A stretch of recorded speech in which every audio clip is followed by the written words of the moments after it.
ଆସିବେ ପୁଣି ଆଜିର ସେବା ମଧ୍ୟରେ ସେମାନଙ୍କୁ ଆରାଧନାରେ ଗୋଟିଏ ଗୀତ ଗାନ କରି ଆଗକୁ ବଢାଇଲେ। ପ୍ରେସ୍ ଦ ଲର୍ଡ ଆଜ୍ଞା।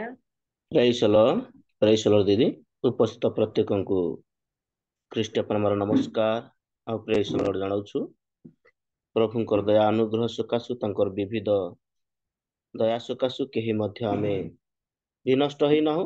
ସମସ୍ତେ ପ୍ରତ୍ୟେକ ପ୍ରଭୁଙ୍କ ସେବା କରିବା ନିମନ୍ତେ ପ୍ରଭାତ ସମୟରେ एकत्रित होउछु गोटे प्लाटफर्म से त्रिएक परमेश्वर को धन्यवाद आ प्रभु को धन्यवाद दौ आपण मान प्रत्येक को हस्ताज्ञा को धन्यवाद देवी हम परिवार को आज से सुजोग देइछंती गोटे गीत द्वारा आगु को बढ़िबा पा praise the Lord.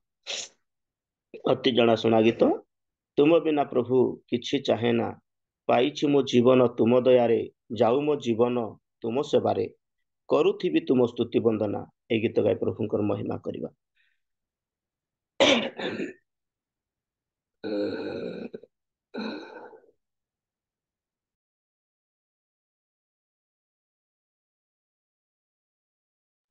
Praise the Lord. तुम बिना प्रभु किछि चाहे ना तुम बिना किछि चाहे ना तुम बिना प्रभु किछि चाहे ना तुम बिना किछि चाहे ना पाइछि मो जीवन तुम दयारे जाऊ मो जीवन तुम सेवारे पाइछि मो जीवन तुम दयारे जाऊ मो जीवन तुम हरे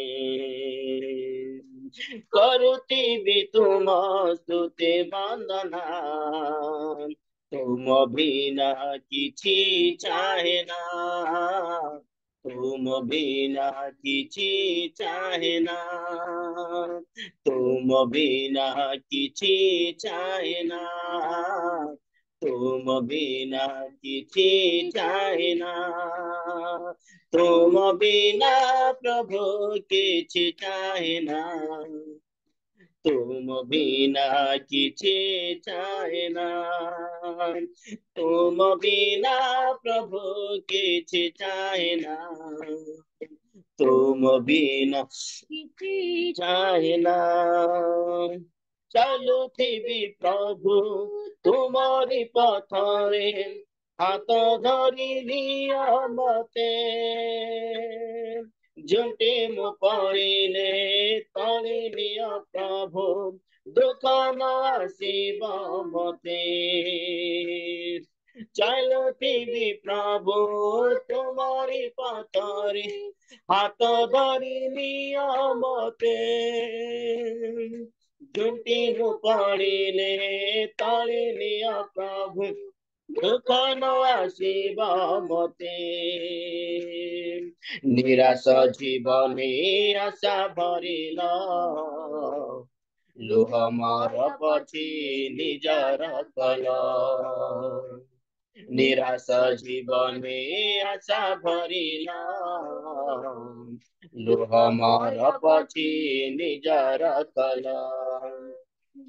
करे आज तुम पूजा अर्चना तुम बिना किछि चाहे ना तुम बिना किछि चाहे ना तुम बिना किछि चाहे ना तुम बिना किछि चाहे ना तुम बिना प्रभु किछि चाहे ना तुम बिना किछि चाहे ना तुम बिना किछि चाहे ना तुम बिना किछि चाहे ना भूमि के पारिबी तुम महाप्रेम एही मोर जीवन रे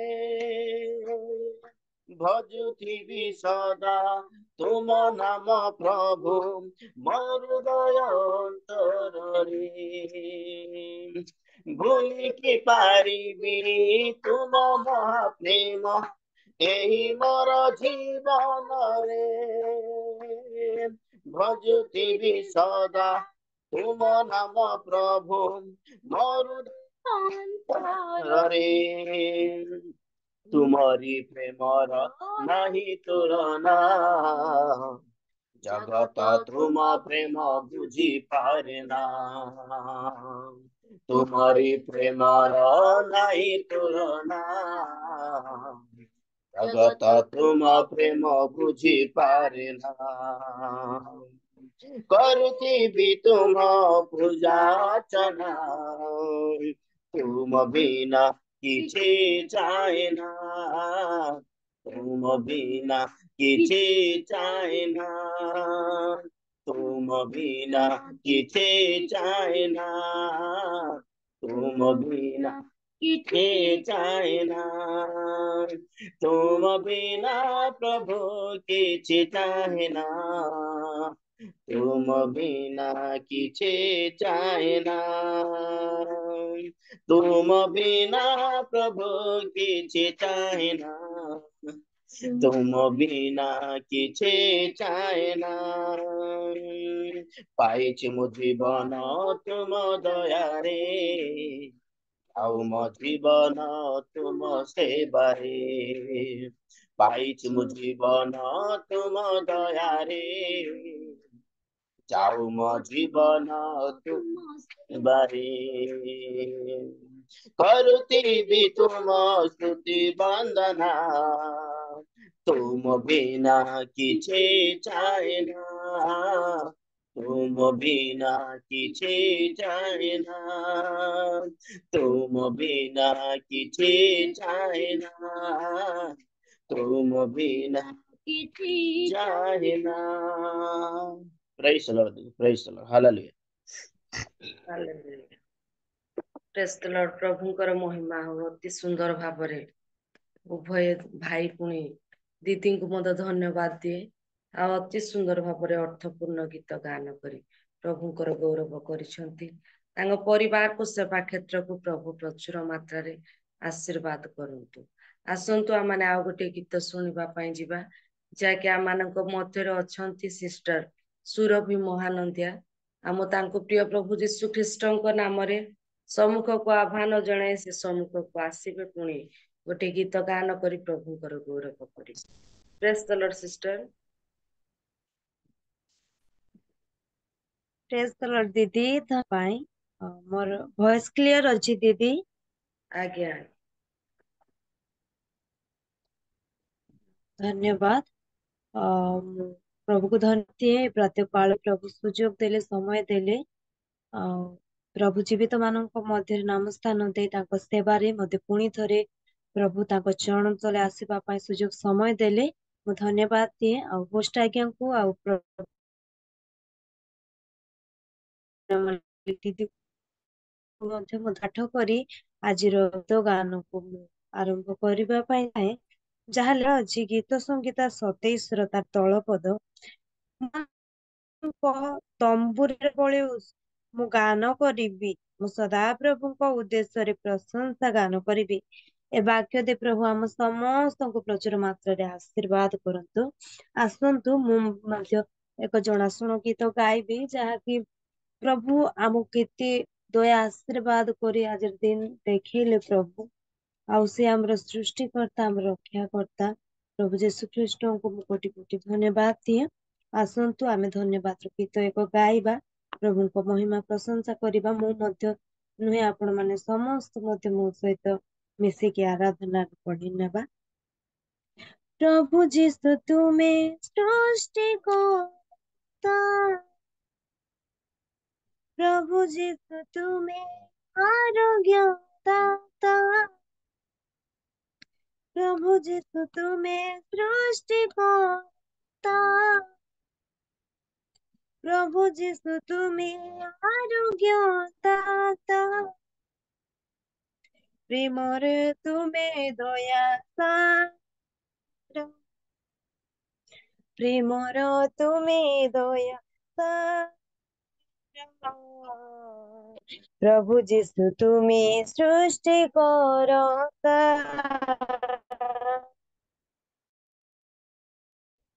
प्रभु जिसु आरोग्य दाता, प्रभु जिसु तुम्हें सृष्टि करता,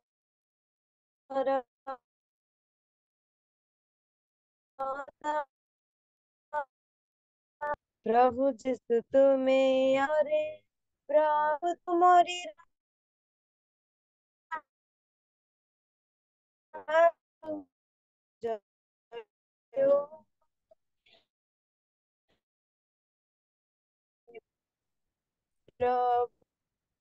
रे प्रभु जत दया जीवेश्वर दया रमेश्वर प्रभु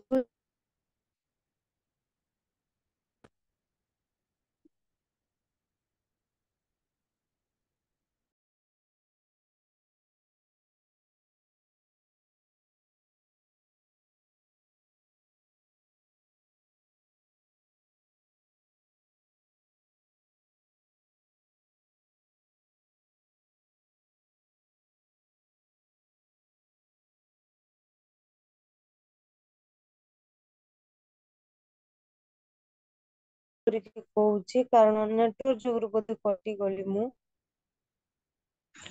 प्रभु जिसु तुम्हें सृष्टि करता, प्रभु जिसु तुम्हें आरोग्य दाता, प्रेमर तुम्हें दया सागर, प्रेमर तुम्हें दया सागर, प्रभु जिसु तुम्हें सृष्टि करता, प्रभु जिसु तुम्हें आरोग्य दाता, सारा जगतरे प्रभु तुमरी राज्य आसु, सारा जगतरे प्रभु जय तुम हेउ, सारा जगतरे प्रभु तुमरी राज्य आसु, सारा जगतरे प्रभु जय तुम हेउ, जीवित ईश्वर दया सागर, जीवित ईश्वर दया सागर, प्रभु जिसु तुम्हें सृष्टि करता, प्रभु जिसु तुम्हें आरोग्य दाता, प्रभु जिसु तुम्हें सृष्टि करता, प्रभु जिसु तुम्हें आरोग्य दाता, मो प्रभु जिसु सत्य सनातन राजा मानकर राजा से जे राजन, मो प्रभु जिसु सत्य सनातन राजा मानकर राजा से जे राजन, हृदयर तुमे दया सागर, हृदयर तुमे दया सागर, प्रभु जिसु तुमे सृष्टि करता, प्रभु जिसु तुमे आरोग्य दाता, प्रभु जिसु तुमे सृष्टि करता, प्रभु जिसु तुमे आरोग्य दाता, तुमरी चरणे सेवा करिबि जेउ दिन, दया कर जिसु राजा दियो दर्शन, तुमरी चरणे सेवा करिबि जेउ दिन, दया कर जिसु राजा दियो दर्शन, पवित्र ईश्वर दया सागर, पवित्र ईश्वर दया सागर, प्रभु जिसु तुम्हें सृष्टि करता, प्रभु जिसु तुम्हें आरोग्य दाता, प्रभु जिसु तुम्हें सृष्टि करता, प्रभु जिसु तुम्हें आरोग्य ଦାତା। ହାଲେଲୁୟା। ଧନ୍ୟବାଦ ଦିଦି, ସୁଯୋଗ ପାଇଁ ଧନ୍ୟବାଦ। ବହୁତ ବହୁତ ଧନ୍ୟବାଦ ସିଷ୍ଟର। ପ୍ରଭୁ ଆପଣଙ୍କୁ ଆଶୀର୍ବାଦ କରନ୍ତୁ। ଆହୁରି ତାଙ୍କରି ଗୌରବ ପାଇଁ ବିନିଯୋଗ କରୁଥାନ୍ତୁ। ବହୁତ ବହୁତ ଧନ୍ୟବାଦ। ଏଇ ସମୟରେ ଆସନ୍ତୁ ଆମମାନେ ଆଉ ଗୋଟେ ଗୀତ ଶୁଣିବା ପାଇଁ ଯିବା, ଯାହାକି ବ୍ରଦର ମନୋଜ ନାଗ ଭାଇ ଅଛନ୍ତି। ଆଉ ମୁଁ ତାଙ୍କ ପ୍ରଭୁ ଯୀଶୁ ଖ୍ରୀଷ୍ଟଙ୍କ ସୁମଧୁର ନାମରେ ସମ୍ମୁଖକୁ ଆହ୍ୱାନ ଜଣାଏ, ସେ ସମ୍ମୁଖକୁ ଆସିବେ। ପୁଣି ଗୋଟେ ଗୀତ ଗାନ କରି ପ୍ରଭୁଙ୍କର ଗୌରବ କରିବା ହେବ। ପ୍ରେଜ୍ ଦ ଲର୍ଡ ଭାଇ। ପ୍ରେଜ୍ ଦ ଲର୍ଡ ଦିଦି। ସର୍ବପ୍ରଥମେ ସଦାପ୍ରଭୁ ଧନ୍ୟବାଦ ଦିଏ ସୁନ୍ଦର ସମୟ ଦେଇଥିବାରୁ ଭିଡିଓ ପାଇଥିବାରୁ। ଅନ୍ କରନ୍ତୁ। ମୁଁ ବର୍ତ୍ତମାନ ଭୁବନେଶ୍ଵର ଗୋଟେ ଛାତ ଉପରେ ଅଛି। ଫିର ବି ପ୍ରଭୁଙ୍କର ଗୌରବ ହଉ, ସୁନ୍ଦର ସୁଯୋଗ ଦେଲେ। ମୋ ପାଇଁ ପ୍ରାର୍ଥନା କରନ୍ତୁ। ଆଜି ଯୋଉ ପିଏମ୍ ପ୍ରୋଗ୍ରାମ ସେ ଡ୍ୟୁଟି ପଡିଛି, ଯେମିତି ପ୍ରଭୁ ସେମିତି ଗୌରବାନ୍ୱିତ ହେବେ। ଆସୁ ଏଇ ସମୟରେ ସମସ୍ତଙ୍କୁ ମୋର ଆନ୍ତରିକ ସହିତ ପ୍ରେଜ୍ ଦ ଲର୍ଡ ଜ୍ଞାପନ କରେ। ଆସୁ ଏଇ ଗୌରବ କରି ପ୍ରଭୁଙ୍କର ସ୍ତୁତି କରିବା। ଗୋଟେ ଗୀତ ଗାଇ, ଜଣାଶୁଣା ଗୀତ। ସଞ୍ଜ ସକାଳେ ତୁ ମୋରି ନାମେ ମୁଁ ଗାଇବି ପ୍ରଭୁ, ମୁଁ ଭଜିବି, ମୁଁ ଗାଇବି ପ୍ରଭୁ, ମୁଁ ଭଜିବି। ସଞ୍ଜ ସକାଳେ ତୁ ମୋରି ନାମେ ମୁଁ ଗାଇବି ପ୍ରଭୁ, ମୁଁ ଭଜିବି। ତୁମରି ପଥରେ ମୁଁ ଚାଲିବି, ତୁମରି ସେବା କରିବି। ତୁମରି ପଥରେ ମୁଁ ଚାଲିବି, ତୁମରି ସେବା କରିବି। ସଞ୍ଜ ସକାଳେ ତୁ ମୋରି ନାମେ ମୁଁ ଗାଇବି ପ୍ରଭୁ, ମୁଁ ଭଜିବି। ସଞ୍ଜ ସକାଳେ ତୁ ମୋରି ନାମେ ମୁଁ ଗାଇବି ପ୍ରଭୁ, ମୁଁ ଭଜିବି। ତୁମ ନାମେ ଧନ ଜନ, ସେହି ନାମେ ପରିତ୍ରାଣ, ଅଛି ପ୍ରଭୁ ଅନନ୍ତ ଜୀବନ। ତୁମ ନାମେ ଧନ ଜନ, ସେହି ନାମେ ପରିତ୍ରାଣ, ଅଛି ପ୍ରଭୁ ଅନନ୍ତ ଜୀବନ। ସେହି ନାମ ମୋର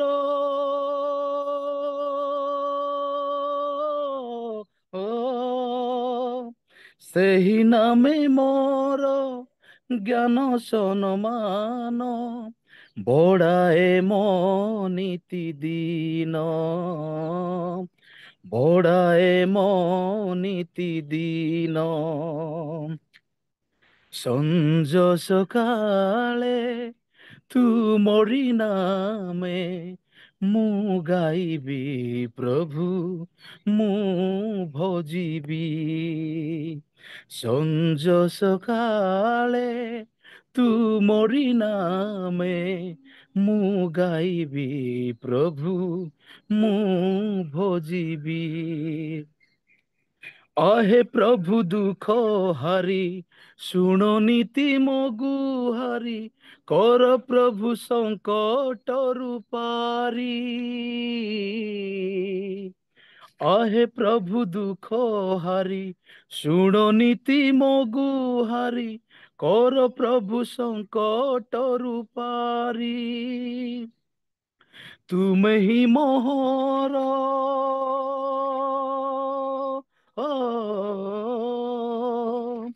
ତୁମେ ହିଁ ମୋହର ଜୀବନ ଚାଲକ, ରକ୍ଷା କର ହେ ଈଶ୍ୱର, ରକ୍ଷା କର ହେ ଈଶ୍ୱର।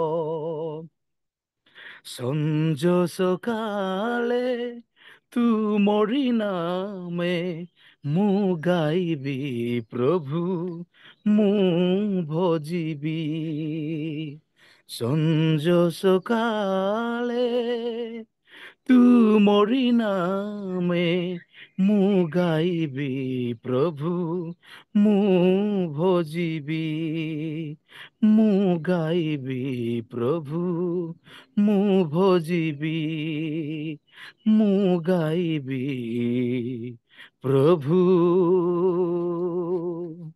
ମୁଁ ଭଜିବି। ଧନ୍ୟବାଦ। ବହୁତ ବହୁତ ଧନ୍ୟବାଦ ଭାଇ। ବ୍ୟସ୍ତବହୁଳ ଜୀବନରେ ମଧ୍ୟ ଗୀତ ଗାନ କରି ପ୍ରଭୁଙ୍କର ଗୌରବ କରିଛନ୍ତି ପ୍ରଭୁ ଆପଣଙ୍କୁ, ଆପଣଙ୍କ ପରିବାରକୁ, ସେବାମୟ ଜୀବନକୁ, କାର୍ଯ୍ୟକ୍ଷେତ୍ରକୁ ଆଶୀର୍ବାଦ କରନ୍ତୁ।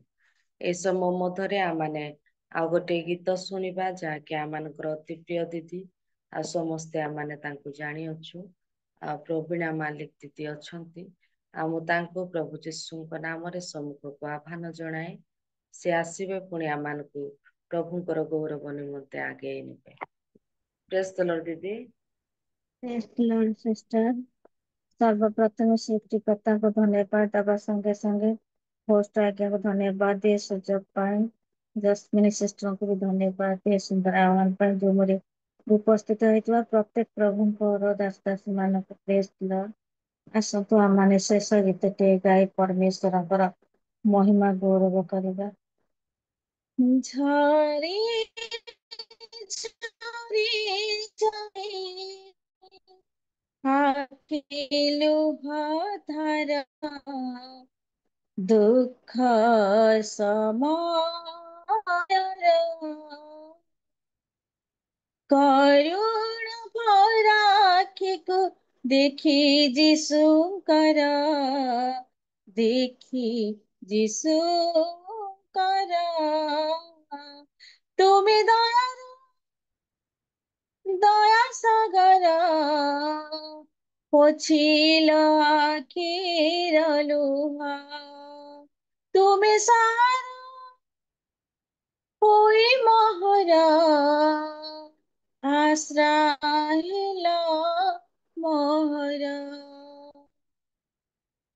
ଝରି ଝରି ଯାଏ ଆଖି ଲୁହ ଧାର ଦୁଃଖ ସମୟର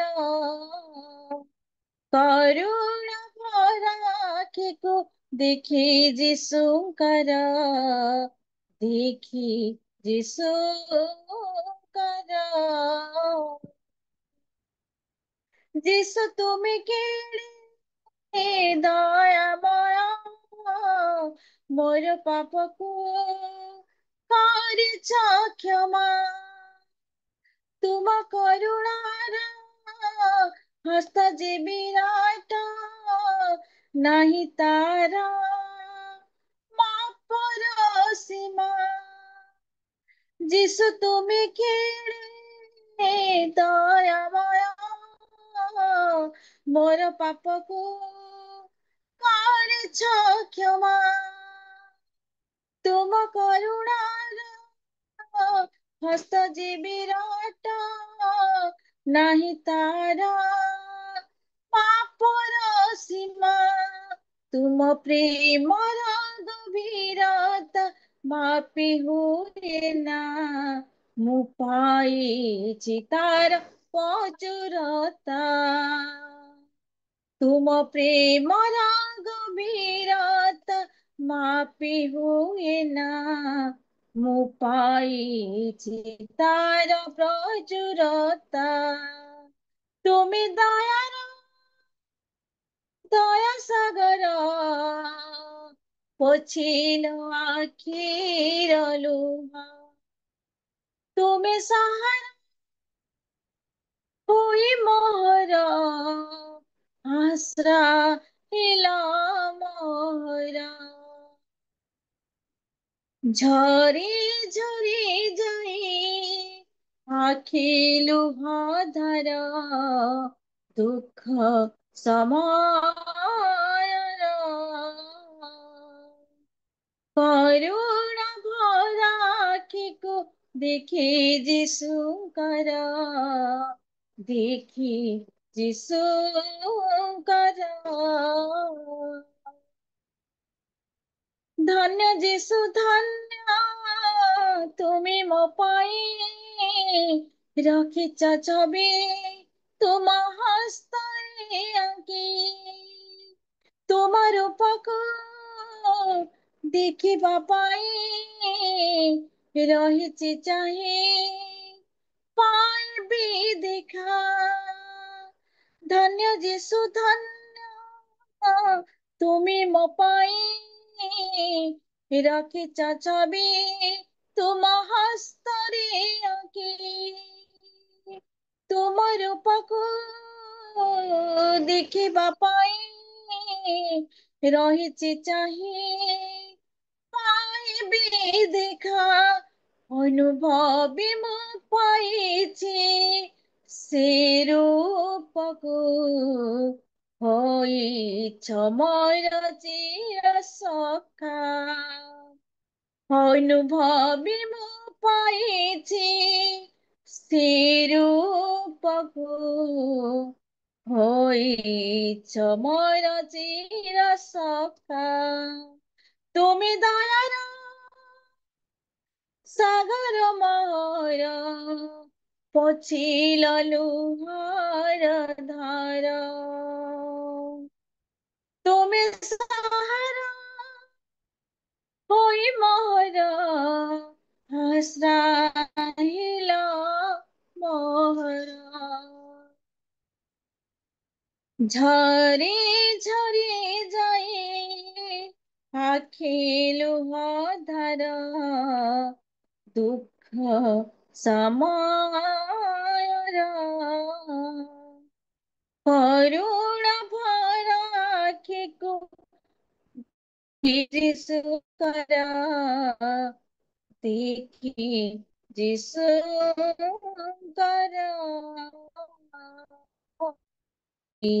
ଯୀଶୁଙ୍କର Praise the Lord, sister. ଧନ୍ୟବାଦ ପ୍ରେସ୍ ଦ ଲର୍ଡ, ପ୍ରେସ୍ ଦ ଲର୍ଡ। ବହୁତ ବହୁତ ଧନ୍ୟବାଦ। ଅତି ସୁନ୍ଦର ଭାବରେ ସୁଲଳିତ କଣ୍ଠରେ ପ୍ରଭୁଙ୍କର ଗୌରବ କରିଛନ୍ତି ଦିଦି ପ୍ରଭାତରେ। ପ୍ରଭୁ ତାଙ୍କୁ ସେବାମୟ ଜୀବନକୁ ପରିବାରକୁ ପ୍ରଚୁର ମାତ୍ରାରେ ଆଶୀର୍ବାଦ କରନ୍ତୁ। ଆଉ ଆସନ୍ତୁ ଆମମାନେ ଆଗକୁ ବଢିବା। ଏ ସମୟ ମଧ୍ୟରେ ବାକ୍ୟର ସମୟ। ଆମମାନେ ପ୍ରାର୍ଥନାର ସହିତ ବାକ୍ୟ ନିକଟବର୍ତ୍ତୀ ହେଉଥିବା ଆମମାନଙ୍କ ମଧ୍ୟରେ ଆଉ ରୋବଟ ଯାକୁବ ଆଜ୍ଞା ଅଛନ୍ତି। ପ୍ରେସ୍ ଦ ଲର୍ଡ ଆଜ୍ଞା।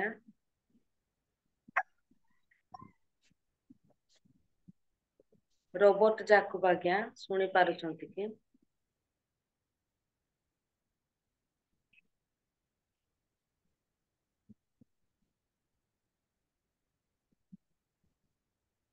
ତେବେ ୟେଶୁଚରଣ ମାଳି ଆଜ୍ଞା ଅଛନ୍ତି। ପ୍ରେସ୍ ଦ ଲର୍ଡ ଆଜ୍ଞା।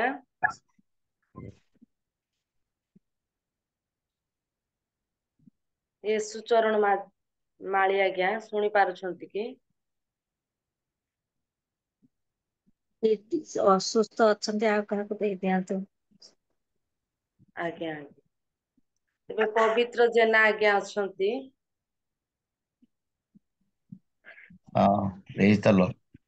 ପ୍ରେସ୍ ଦ ଲର୍ଡ, ପ୍ରେସ୍ ଦ ଲର୍ଡ।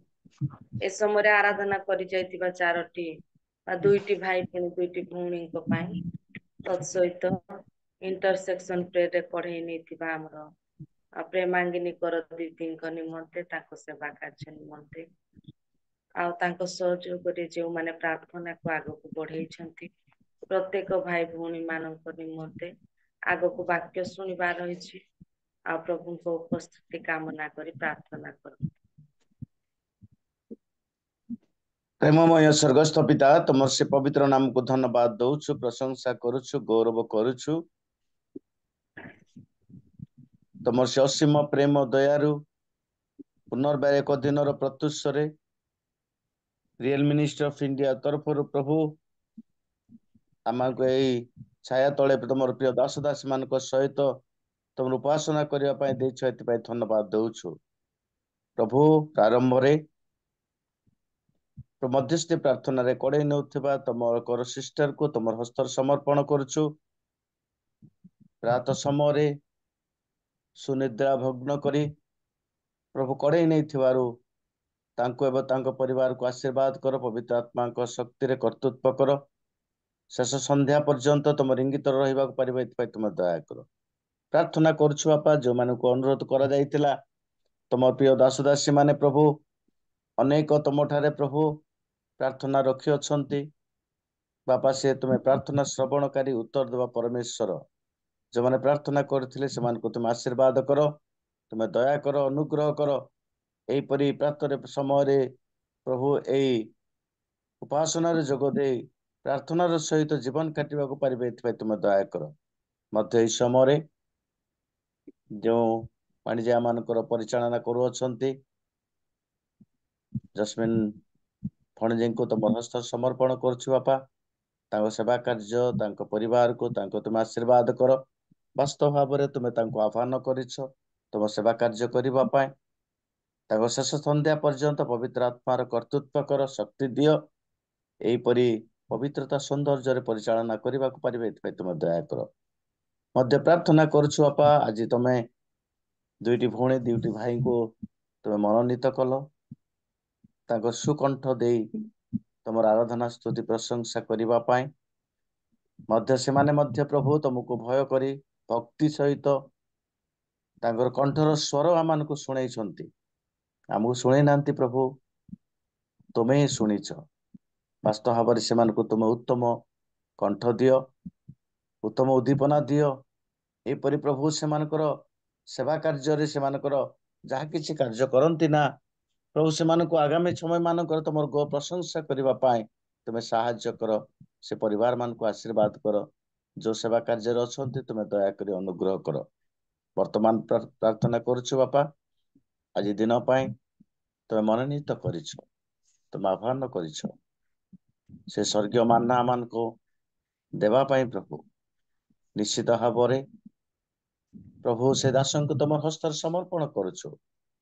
जो शास्त्रांश प्रभु से प्रकाश करबा पाए मनोनीत करियछंती प्रभु ताहा जेपरि स्मरण रे आसीबो प्रभु मनुष्य भाव रे ता वाक्य परि प्रकाश करबा एहा प्रभु किछि नुहे।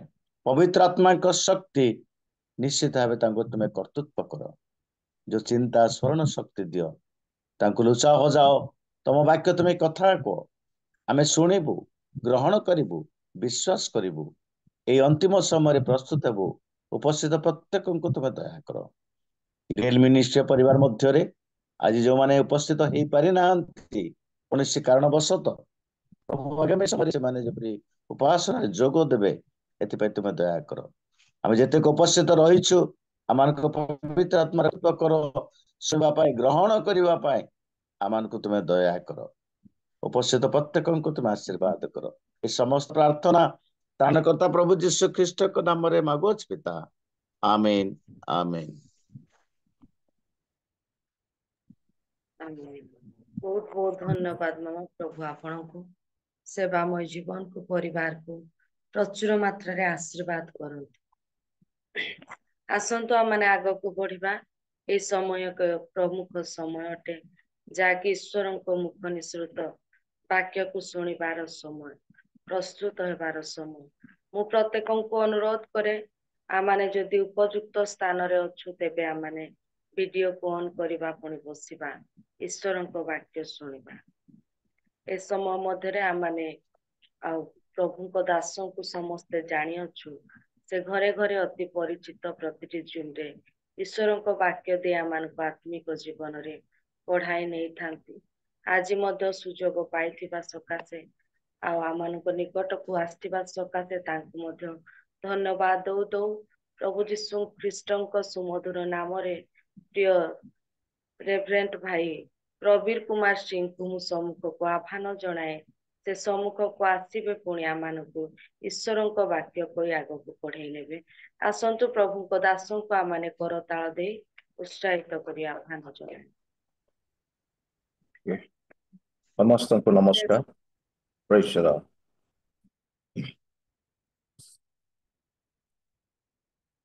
ମୋ ଭଏସ ଶୁଣା ଯାଉଛି?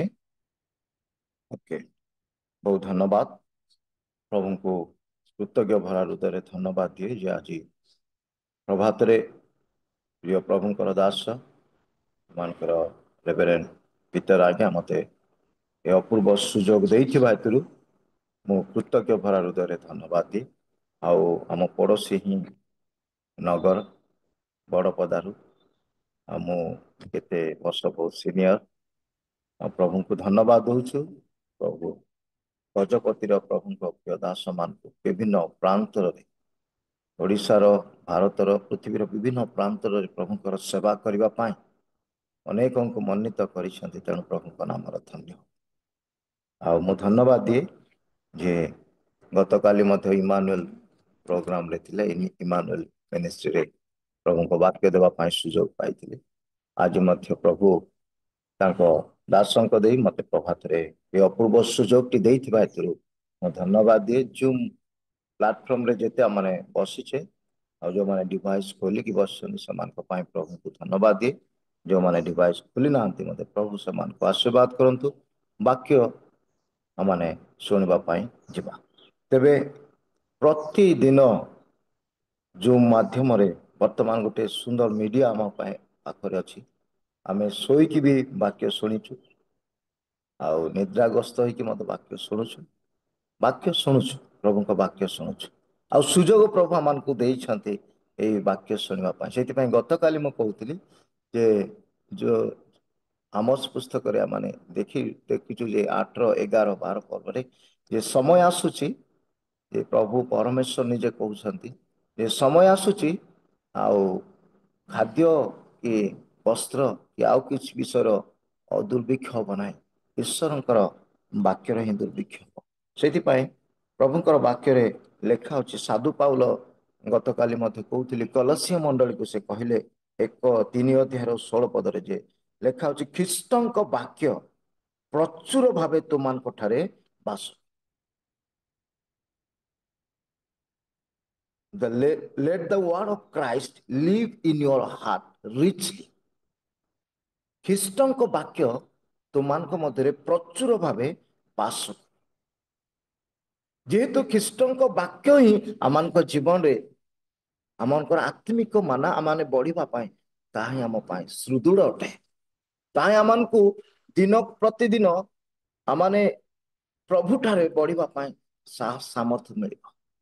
ବିଶ୍ୱାସରେ ଓହରିବା ପାଇଁ ଦେବେନି ଯଦି ବାକ୍ୟ ଆମ ମାନଙ୍କ ମଧ୍ୟରେ ଅଛି। ସେଥିପାଇଁ ଲେଖା ଅଛି ହିତୋପଦେଶରେ ମଧ୍ୟ ସୁନ୍ଦର କଥା ଲେଖା ଅଛି। ଆପଣ ହିତୋପଦେଶ 16 ଅଧ୍ୟାୟର 20 ପଦ ବୋଧେ ଲେଖା ଅଛି, ଯେ ସେଇଠି ଲେଖା ଅଛି ଯେଉଁ ଲୋକ ପରମେଶ୍ୱରଙ୍କର ବାକ୍ୟକୁ ମନୋଯୋଗ କରେ ସେ ମଙ୍ଗଳ ପାଏ। ଆଜି ଆମମାନେ ଜୁମ୍ ରେ ବସିଛେ, ଆଗ୍ରହ ସହିତ ବସିଛେ, ବାସ୍ତବରେ ଆଜି ପାଇଁ ଆମ ପ୍ରଭୁ ମାନଙ୍କୁ ମନୋନୀତ କରିଛନ୍ତି। ତେଣୁ ୱାର୍ସିପରେ ଖୁସି ହଉ, ଆନନ୍ଦ ହଉ। ଆପଣ ମାନେ ଦେଖିବେ ୱାର୍ସିପ କରିବା ସମୟରେ ଗୀତ ମାଧୁର୍ଯ୍ୟ ଗୀତ ଶୁଣିକି ଆମମାନଙ୍କର ବହୁତ ଖୁସି ଲାଗିଯାଏ। ପ୍ରାର୍ଥନାରେ ମଧ୍ୟ ଟିକେ ସମୟ ଅତିବାହିତ କରୁ, କିନ୍ତୁ ବାକ୍ୟ ସମୟରେ ଅନେକ ସମୟରେ ଆମମାନେ ଅବହେଳିତ ହଉ। ବିଚ୍ ରେ ଆମମାନଙ୍କର ବୁଣାଳିର ବୀଜ ଅର୍ଥାତ୍ ଈଶ୍ୱରଙ୍କର ବାକ୍ୟ ବାଟ ପାଖରେ ହିଁ ପଡି ଯାଇଥାଏ, ପଥର ଭୂମିରେ ପଡିଯାଏ, ଆଉ ଗଜା ଭିତରକୁ ନ ମାଡ଼ିବା ସକାଶେ ଆଉ ବଢି ପାରିବ ନାହିଁ। ଆଉ ମଧ୍ୟ ଏମିତି ବସିଛୁ ଈଶ୍ୱରଙ୍କ ବାକ୍ୟ ଶୁଣୁଛୁ, କିନ୍ତୁ ଆଉ କୋଉଠି ମଧ୍ୟ ପଡିଯାଏ, କଣ୍ଟା ବୁଦାରେ ବି ପଡିଯାଇଛି, ଯୋଉଟା ବଢିବା ପାଇଁ ଇଚ୍ଛା କରିଛୁ କିନ୍ତୁ ବଢିପାରି। ବାଟ ପାଖର କଥା ଆମେ ସମସ୍ତେ ଜାଣିଛୁ। ବିହଙ୍ଗ ଆସି ଚଢେଇ ଆସିକି ବାସ୍ ତା କାର୍ଯ୍ୟ ସେ କରିଥାଏ, ମାନେ ଶୟତାନ ସେ ତା କାମ କରିଦେଲା, ଏ ବାକ୍ୟ ଶୁଣିନି। ତେଣୁ ଈଶ୍ୱରଙ୍କର ବାକ୍ୟ ପ୍ରତି ଆମମାନଙ୍କୁ ମନୋଯୋଗିତା ହେବା ଦରକାର। ବହୁତ ୱାର୍ସିପରେ ଖୁସି ନେବା, ଆଉ ଇଣ୍ଟରସେସନ ପ୍ରାର୍ଥନାରେ କିମ୍ବା ଖୁସି ଓ ଆନନ୍ଦରେ ମଜା ନେବା, କିନ୍ତୁ ମନେ ରଖିଥାନ୍ତୁ ହିତୋପଦେଶ 13:13 ଲେଖା ହେଉଛି ଯେଉଁ ଲୋକ ପରମେଶ୍ୱର ବାକ୍ୟକୁ ତୁଚ୍ଛ କରେ ସେ ଆପଣାକୁ ବିନାଶ ଆଣେ। ଆଉ କୋଉ ବାକ୍ୟକୁ ଆପଣ ତୁଚ୍ଛ କରିପାରନ୍ତି? ତାମାନେ ପରମେଶ୍ୱରଙ୍କର ବାକ୍ୟ ଯିଏ ବୁଣୁଛି ତାଙ୍କୁ ମଧ୍ୟ ଅନେକ ତୁଚ୍ଛ କରନ୍ତି। ଏଇ ଗୋଟେ ନଗଣ୍ୟ ଲୋକ ୟାଠାରୁ କଣ ଶିକ୍ଷା ଲାଭ କରିବା? ଯେ ପରମେଶ୍ୱରଙ୍କ ବାକ୍ୟକୁ ତୁଚ୍ଛ କରେ ସେ ଆପଣଙ୍କୁ ବିନାଶ ଆଣେ। ସେ ବିନାଶ ସେ ଦେଖିପାରେନି, ବିନାଶଟା ସାର୍ ଜାଣିପାରିବନି, ଆବାଜ କିନ୍ତୁ ଆସୁନି କିଛି। ପ୍ରଭୁ ନିଶ୍ଚୟ ବିନାଶ ହ୍ୟାଲୋ ଆଣିବେ। ଏନିବଡି ଆସ୍ କଣ ଗୋଟେ କହିବା ପାଇଁ ଚାହୁଁଛନ୍ତି କେହି ଜଣେ? ଓକେ, ମାତ୍ର ଲେଖା ହଉଛି ଯୋଉ ଲୋକ ପରମେଶ୍ୱରଙ୍କ ବାକ୍ୟକୁ ଆଜ୍ଞାକୁ ମାନେ ସେ ଅବଶ୍ୟ ପୁରସ୍କାର ପାଇବ। କେବେ ପାଶ କରନ୍ତୁ ନା ହିତୋପଦେଶ 13 ପଦ, ହିତୋପଦେଶ 16-20 ପଦ। ସାର୍ ଆବାଜ କିଛି ମଙ୍ଗଳ ପାଇ ଶୁଭୁନି।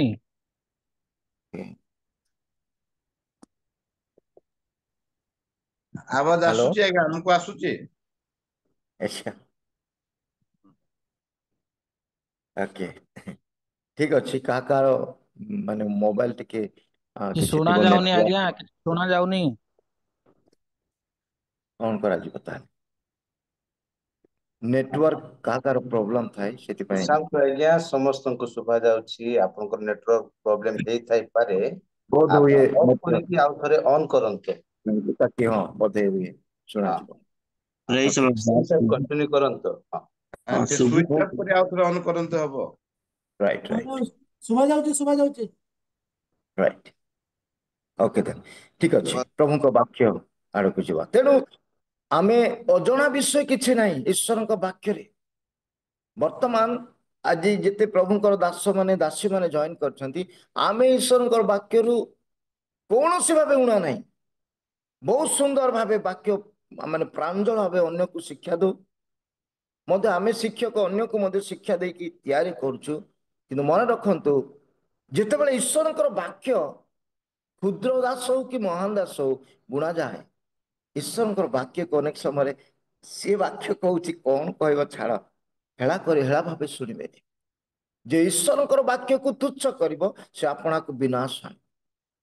ହିତୋପଦେଶ 13 ଆଉ ହିତୋପଦେଶ 16-20 ପଦ ଲେଖା ହଉଛି ଯେ ଈଶ୍ୱରଙ୍କର ବାକ୍ୟକୁ ମନୋଯୋଗ କରିବ ସେ ମଙ୍ଗଳ ପାଇବ। ମଙ୍ଗଳ କୋଉ ବାଟରୁ ଆସିବ ସେ ଜାଣିପାରିବ, ବିନାଶ କୋଉ ବାଟରୁ ଆସିବ ସେ ବି ଜାଣିପାରିବନି। କିନ୍ତୁ ନିଶ୍ଚୟ ବିନାଶ ଅଛି ହେଳା ଭାବେ ଶୁଣି, କାରଣ ସ୍ୱୟଂ ପବିତ୍ର ଆତ୍ମା ଆମ ସହିତ ଅଛନ୍ତି।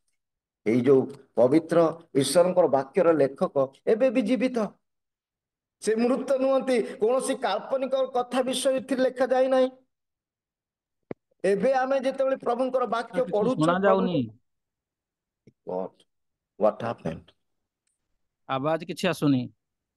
ଆପଣଙ୍କର ନେଟୱାର୍କ ପ୍ରୋବ୍ଲେମ ଥିବ ଆଜ୍ଞା, Okay. ସମସ୍ତଙ୍କୁ ଶୁଭା ଯାଉଛି। ଆଗକୁ ବଢନ୍ତୁ ଆଜ୍ଞା।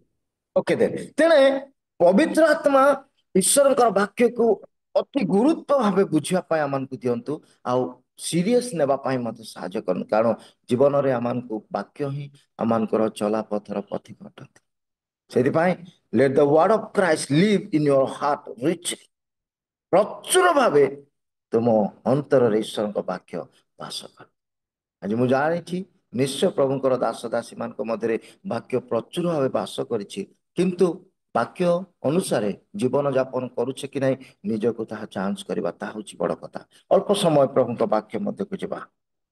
ଜୀବନରେ ଅନେକ ବିଷୟକୁ ଆମେ ବାଛିଥାଉ, ମନୋନୀତ କରିଥାଉ, ସିଲେକ୍ସନ କରିଥାଉ, କିନ୍ତୁ ବେଳେ ବେଳେ ତାହା ଆମ ଜୀବନ ପାଇଁ କୋଉ କୋଉ ବିଷୟ ଆଶୀର୍ବାଦ ଜନକ ହୁଏ, ଆଉ କୋଉ କୋଉ ବିଷୟ ଶ୍ରାପ ବିଷୟ ଘଟିଯାଏ। ଆଜି ଯୋଉ ଅଂଶଟି ମାନେ ଚିନ୍ତା କରିବା, ପଥ ବିଷୟରେ ଚିନ୍ତା କରିବା। ମୋ ସହିତ ଖୋଲିବେ 2ଟି ପଥ କଥା ଆଜି ସଂକ୍ଷିପ୍ତରେ କହି ଆପଣମାନଙ୍କ ସମ୍ମୁଖରେ ରଖିବା ପାଇଁ ମୁଁ ଚାହେଁ। ହିତୋପଦେଶ ଦେଖିବା 14 ଅଧ୍ୟାୟ, କେହି ଜଣେ ପାଠ କରିବେ 12 ପଦ ଏବଂ 16 ଅଧ୍ୟାୟ ତାର 25 ପଦ। ହିତୋପଦେଶ 14 ଅଧ୍ୟାୟର 12 ପଦ ଏବଂ 16 ଅଧ୍ୟାୟର 25 ପଦ। ମନୁଷ୍ୟର ଦୃଷ୍ଟିରେ କୌଣସି କୌଣସି ପଥ ସରଳ ଦେଖାଯାଏ, ରାଇଟ୍, ମାତ୍ର ତାହାର ଶେଷରେ ମୃତ୍ୟୁ ପଥ ଥାଏ। ଓକେ, 16-25। ମନୁଷ୍ୟର ଦୃଷ୍ଟିରେ କୌଣସି କୌଣସି ପଥ ସରଳ ଦିଶେ, ମାତ୍ର ତହିଁର ଶେଷରେ ମୃତ୍ୟୁର ପଥ ଥାଏ। ପ୍ରଭୁ ଏ ପଠିତ ଶାସ୍ତ୍ରାଂଶ ଉପରେ ଶ୍ରବଣରେ ଆମ ପ୍ରତ୍ୟେକଙ୍କୁ ଆଶୀର୍ବାଦ। ଆଜି ଆମେ ଈଶ୍ୱରଙ୍କର ବାକ୍ୟରୁ ଦୁଇଟି ପଥ ବିଷୟ ଦେଖିବା। ଦୁଇଟି ପଥ ବିଷୟ ଦେଖିବା। ଗୋଟିଏ ହେଉଛି ବିନଷ୍ଟ ବା ବିନାଶର ପଥ, ଆଉ ଗୋଟେ ହେଉଛି ରକ୍ଷା ବା ବଞ୍ଚିବା ବା ଜୀବନର ପଥ। ଦୁଇଟି ପଥ ଭିତରେ ସଂକ୍ଷିପ୍ତରେ ଦେଖିବା। ଆଉ ଏକର୍ଡିଂ ଟୁ ବାଇବଲ, ଈଶ୍ୱରଙ୍କର ବାକ୍ୟ ଅନୁସାରେ କୋଉମାନେ ପଥକୁ ବାଛିଥିଲେ ଆଉ କୋଉମାନେ ବିନଷ୍ଟ ପଥକୁ ବାଛିଥିଲେ, ତାର କ'ଣ ପରିଣାମ, ତାର ସିକ୍ୱେନ୍ସ କ'ଣ। ଦ୍ୱିତୀୟରେ ଯେଉଁମାନେ ଜୀବନର ପଥ, ଉତ୍ତମ ପଥକୁ ବାଛିଥିଲେ ଆଉ ସେମାନଙ୍କର ପରିଣାମ କ'ଣ, ସଂକ୍ଷିପ୍ତରେ ପ୍ରଭୁଙ୍କ ବାକ୍ୟ ଦେଖିବା। ମୋର ବି ସମୟ ନାହିଁ। ଆମମାନଙ୍କର ପ୍ରତି ପ୍ରଭାତରେ 6 ଘଣ୍ଟା ସମୟରେ ମଣ୍ଡଳୀରେ ପ୍ରାର୍ଥନା ହୁଏ। लगभग ଆମର 15 ଜଣ ଖଣ୍ଡେ ଆସନ୍ତି। ତେଣୁ ଅଳ୍ପ ସମୟ ପ୍ରଭୁଙ୍କ ବାକ୍ୟ ଦେଇ ଆପଣମାନଙ୍କୁ ରଖିବି ପ୍ରଭୁଙ୍କ ବାକ୍ୟ ମଧ୍ୟରେ। ପ୍ରିୟ ପ୍ରଭୁଙ୍କ ଲୋକମାନେ, ଯୋଉ ବିଷୟ ସତ୍ୟାସତ୍ୟ ପ୍ରଭୁ ଯୀଶୁ ନିଜେ ମଧ୍ୟ କହୁଥିଲେ, ସତ୍ୟ ସତ୍ୟ ମୁଁ ତୁମମାନଙ୍କୁ କହୁଅଛି। ଯୀଶୁ ଖ୍ରୀଷ୍ଟ ଚାହେ ସେ ଥରେ ବ୍ୟବହାର କରିପାରିଥାନ୍ତା, ସତ୍ୟ ମୁଁ ତୁମମାନଙ୍କୁ କହୁଅଛି, କିନ୍ତୁ ଯୀଶୁ କହୁଛନ୍ତି ମୁଁ ଯାହା କହୁଛି ତାହା ସତ୍ୟ, ଆଉ ସେ ସତ୍ୟତା ଆହୁରି ସତ୍ୟତାକୁ ପ୍ରମାଣିତ କରିବା ପାଇଁ ଯୀଶୁ କହୁଥିଲେ। ତେଣୁ ଈଶ୍ୱରଙ୍କ ବାକ୍ୟରେ କୌଣସି ବାକ୍ୟ ବାରମ୍ବାର ପୁନଃ ପୁନଃ ଲେଖାଯାଇଛି। ଅଳ୍ପ ସମୟ ଧ୍ୟାନ ଦେଇ ଶୁଣିବା। ପୁନଃ ପୁନଃ ଲେଖାଯାଇଛି, ବାରମ୍ବାର ଲେଖାଯାଇଛି। ତା କାରଣ କ'ଣ ନା, ତାହା ହେଉଛି ଅତି ସିଗ୍ନିଫିକାଣ୍ଟ, ଅତି ଗୁରୁତ୍ୱପୂର୍ଣ୍ଣ ବିଷୟ। ସେଥି ସକାଶୁ ଈଶ୍ୱରଙ୍କର ବାକ୍ୟ ପୁନଃ ପୁନଃ, ଥରେ ତ ଲେଖାଗଲେ ଯଥେଷ୍ଟ ହେଇପାରିଥାନ୍ତା ପରା, କିନ୍ତୁ ଦ୍ୱିତୀୟ ଥର, 2 ଥର ବାରବାର ଲେଖା। ତା କାରଣ କ'ଣ, ତାହା ହେଉଛି ବହୁତ ସିଗ୍ନିଫିକାଣ୍ଟ ଅଟେ, ବହୁତ ଗୁରୁତ୍ୱପୂର୍ଣ୍ଣ ଅଟେ। ତେଣୁ ଆଜି ଯୋଉ ବିଷୟକୁ ଆମେ ବାଛିଲୁ ପ୍ରଭୁଙ୍କ ବାକ୍ୟ ମଧ୍ୟରେ, ଯେ ମନୁଷ୍ୟ ଦୃଷ୍ଟିରେ କୌଣସି ପଥ ସରଳ ଦେଖାଯାଏ, ଦେଖିବା ପାଇଁ ବହୁତ ଭଲ ଲାଗେ। ମନୁଷ୍ୟ ଦୃଷ୍ଟିରେ ବୁଝିବା ପାଇଁ ଚେଷ୍ଟା କରନ୍ତୁ। ଈଶ୍ୱରଙ୍କ ଦୃଷ୍ଟିରେ ହେଇନଥିବ ତାହା, ଆପଣଙ୍କ ଦୃଷ୍ଟିରେ, ମୋ ଦୃଷ୍ଟିରେ ହୋଇପାରେ ସେଇ ପଥଟି ଭଲ ଲାଗୁଛି, ବାଛି ନେବାଟା ଭଲ ବୋଲି ଭାବିଥାଉ ପାରେ, କିନ୍ତୁ ପରିଣାମ ଶେଷରେ କ'ଣ ଥାଏ, ମୃତ୍ୟୁ ଥାଏ। ଜଣେ 2 ଜଣଙ୍କର ଏକ୍ସାମ୍ପଲ ଦେଇ ଆପଣମାନଙ୍କୁ ରଖିବା ପାଇଁ ଚାହୁଁଛି। ପ୍ରଥମ ବିଷୟ, ଲୋଟ ଯୋଉ ପଥଟିକୁ ବାଛିଲେ, ଅତି ଚର୍ମ ଚକ୍ଷୁରେ ଦେଖି ଲୋଟ ଗୋଟେ ପଥକୁ ବାଛିଲେ। ଲୋଟ ବାଛିବା ପଛରେ ଆମେ ସମସ୍ତେ ଜାଣିଛୁ, ଅବ୍ରାହମଙ୍କର ପୁତୁରା ଲୋଟ। ଆଉ ବାକ୍ୟ ଆମକୁ କହେ, ଲୋଟଙ୍କର ମେଷପଲ, ଗୋମେଷାଦି ପଲ ପ୍ରଚୁର ଥିଲେ, ଅବ୍ରାହମଙ୍କର ମଧ୍ୟ ଗୋମେଷାଦି ପଲ ପ୍ରଚୁର ଥିଲେ। ଆଉ ଏ ମେଷପଲର ଯତ୍ନକାରୀ ମାନଙ୍କ ମଧ୍ୟରେ, ଉଭୟଙ୍କ ମଧ୍ୟରେ ସେମାନଙ୍କର ତିକ୍ତତା ବୃଦ୍ଧି ପାଇଲା। ସେଥିହେତୁ ଅବ୍ରାହମ ଜାଣିଲେ ଆଉ କହିଲେ ନାହିଁ, ଆମେ ଆଉ ମିଶିକି ରହିବା ପରି ଲାଗୁନି, ଏଥିପାଇଁ ଆମେ ପରସ୍ପର କ'ଣ ହେଇଯିବା, ଅଲଗା ହେଇଯିବା। ପରସ୍ପର ଅଲଗା ହେଇଯିବା। ଆଉ ତୁମକୁ ମୁଁ କିଛି ଅପସନ ଦଉଛି, ତୁମେ ବାଛି ନିଅ ପଥକୁ। ତୁମକୁ ମୁଁ ମନୋନୀତ କରିବା ପାଇଁ ଚାହୁଁଛି, ଆଉ ତୁମେ ବାଛି ନିଅ। ଯେତେବେଳେ ଲୋଟଙ୍କୁ ଏଇ ଗୋଟେ ଅପସନ ଆସିଲା, ଲୋଟ ସାଙ୍ଗେ ସାଙ୍ଗେ ଲେଖା ଅଛି, ଏଦନ ଉଦ୍ୟାନ ପରି ସୋଦମ ଗମୋରାକୁ ଅନୁଭବ କଲେ। ଉଦ୍ୟାନରେ ଯେମିତି ଏଦନ ଉଦ୍ୟାନ ପ୍ରଚୁରତା, ଜଳରେ ପରିପୂର୍ଣ୍ଣ ଏବଂ ମେଷପଲ ବୃଦ୍ଧି ପାଇବା ପାଇଁ, ଗୋମେଷାଦି ବୃଦ୍ଧି ପାଇବା ପାଇଁ ବହୁତ ସୁନ୍ଦର ଦେଖାଗଲା। ସେଇଥିପାଇଁ ସେ ପଥକୁ ବାଛି ନେଲେ, ବହୁତ ଭଲ ବିଷୟ ବୋଲି ଭାବିଲେ। କିନ୍ତୁ ତାର ଯୋଉ ଏଦନ ଉଦ୍ୟାନ ପରି ମନେ କଲେ, ବାକ୍ୟ ଲେଖା ଅଛି, ସୋଦମ ଗମୋରା ଆଡେ ଯୋଉ ମନୋନୀତ କଲେ, ସୋଦମ ଗମୋରାରେ ଯେ ଏତେ ମହାଦୁଷ୍ଟ ଲୋକମାନେ ବସବାସ କରୁଥିଲେ, ତାହା ଆଶ୍ଚର୍ଯ୍ୟଜନକ ଅଟେ।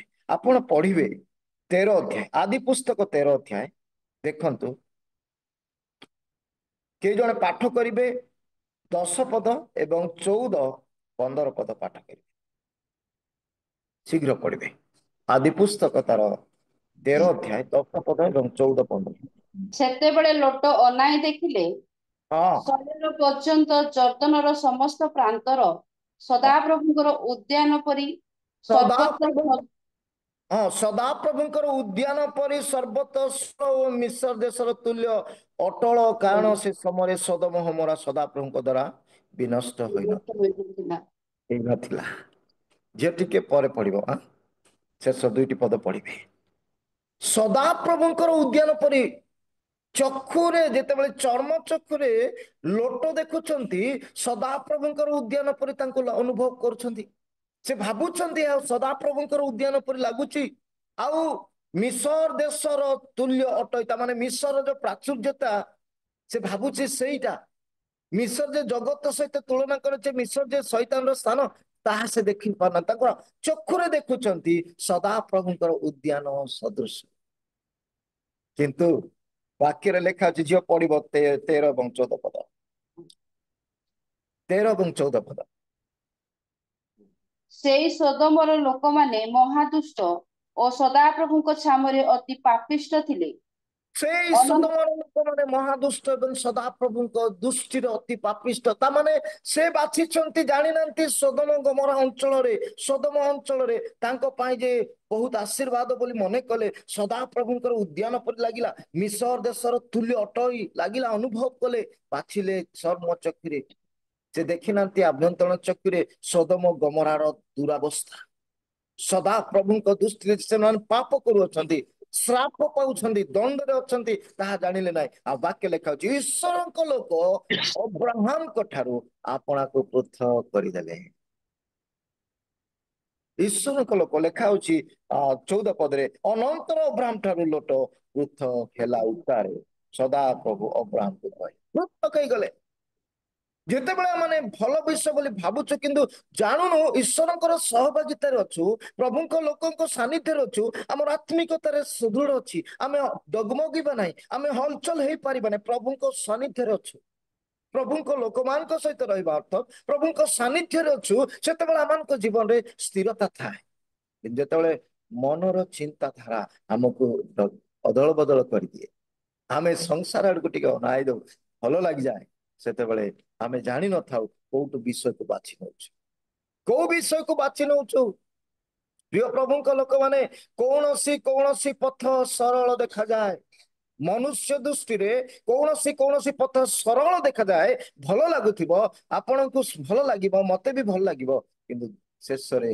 ମୃତ୍ୟୁର ପଥ ଯେ ଥାଏ ଏ କଥା ମାନେ କେହି ଜାଣି ଲୋଟ କେବେ ଭାବି ନଥିଲେ ଏତେ ପ୍ରାଚୁର୍ଯ୍ୟ ଭିତରେ ଟିକେ ଥାଉ ଏତେ ଆଶୀର୍ବାଦ ବିଷୟରେ ଏତେ ଆଶୀର୍ବାଦ ଭିତରେ ଏତେ ବୃଦ୍ଧି ବିଷୟରେ ସେ ଭାବି ନଥିଲେ ମୋ ପରିବାର ମୋର ସଂସାର ଉଜାଡ ହେଇଯିବ ମୋର ପରିବାର ମୋର ସଂସାର ନାଶ ହେଇଯିବ ସେ କେବେ ବି ଭାବି ନଥିଲେ ପ୍ରିୟ ପ୍ରଭୁଙ୍କ ଲୋକମାନେ ଆମମାନଙ୍କର ଚିନ୍ତାଧାରା ଅନେକ ସମୟରେ ଆମମାନେ ମନୋନୀତ କରିବାରେ ତ୍ରୁଟି କରିଦେଇଥାଉ ଆମମାନେ ବାଛିବାରେ ଭୁଲ କରିଦେଇଥାଉ କିନ୍ତୁ ମନେ ପବିତ୍ର ଆତ୍ମାଙ୍କ ଦ୍ୱାରା ପରିଚାଳିତ ବ୍ୟକ୍ତି ମାନେ ଏ ପ୍ରକାର କେବେ ତ୍ରୁଟି କରିପାରିବେ ନାହିଁ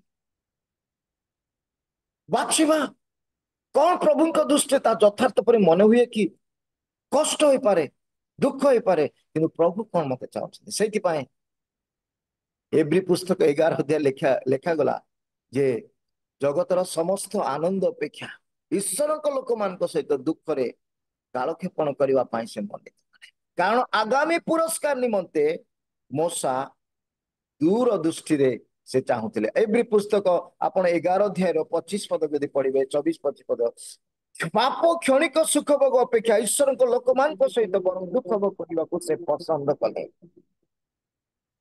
ଉଆସକୁ ଛାଡ଼ିଦେଲେ ରାଜ ଉଆସକୁ ଛାଡ଼ିଦେଲେ ଫାରୋଙ୍କର ପୁତ୍ର ହେବା ପାଇଁ ଫାରୋଙ୍କର କନ୍ୟାର ପୁତ୍ର ହେବା ପାଇଁ ନାରାଜ କରିଦେଲେ ନା ମୋର ଦରକାର ଯେତେବେଳେ ଆତ୍ମିକ ଚକ୍ଷୁ ଯେତେବେଳେ ଆଭ୍ୟନ୍ତର ଚକ୍ଷୁ ଖୋଲିଗଲା ମୋସାଙ୍କର ସେ ଦେଖିଲେ ନା ଏଇ ସଂସାର ମତେ ଆନନ୍ଦ ଦେଇପାରିବନି ଏଇ ଅଟ୍ଟାଳିକା ମତେ ଆନନ୍ଦ ଦେଇପାରିବନି ମୁଁ ମୋ ଲୋକମାନଙ୍କ ସହିତ ଦୁଃଖକୁ ଆପଣାର କରିବି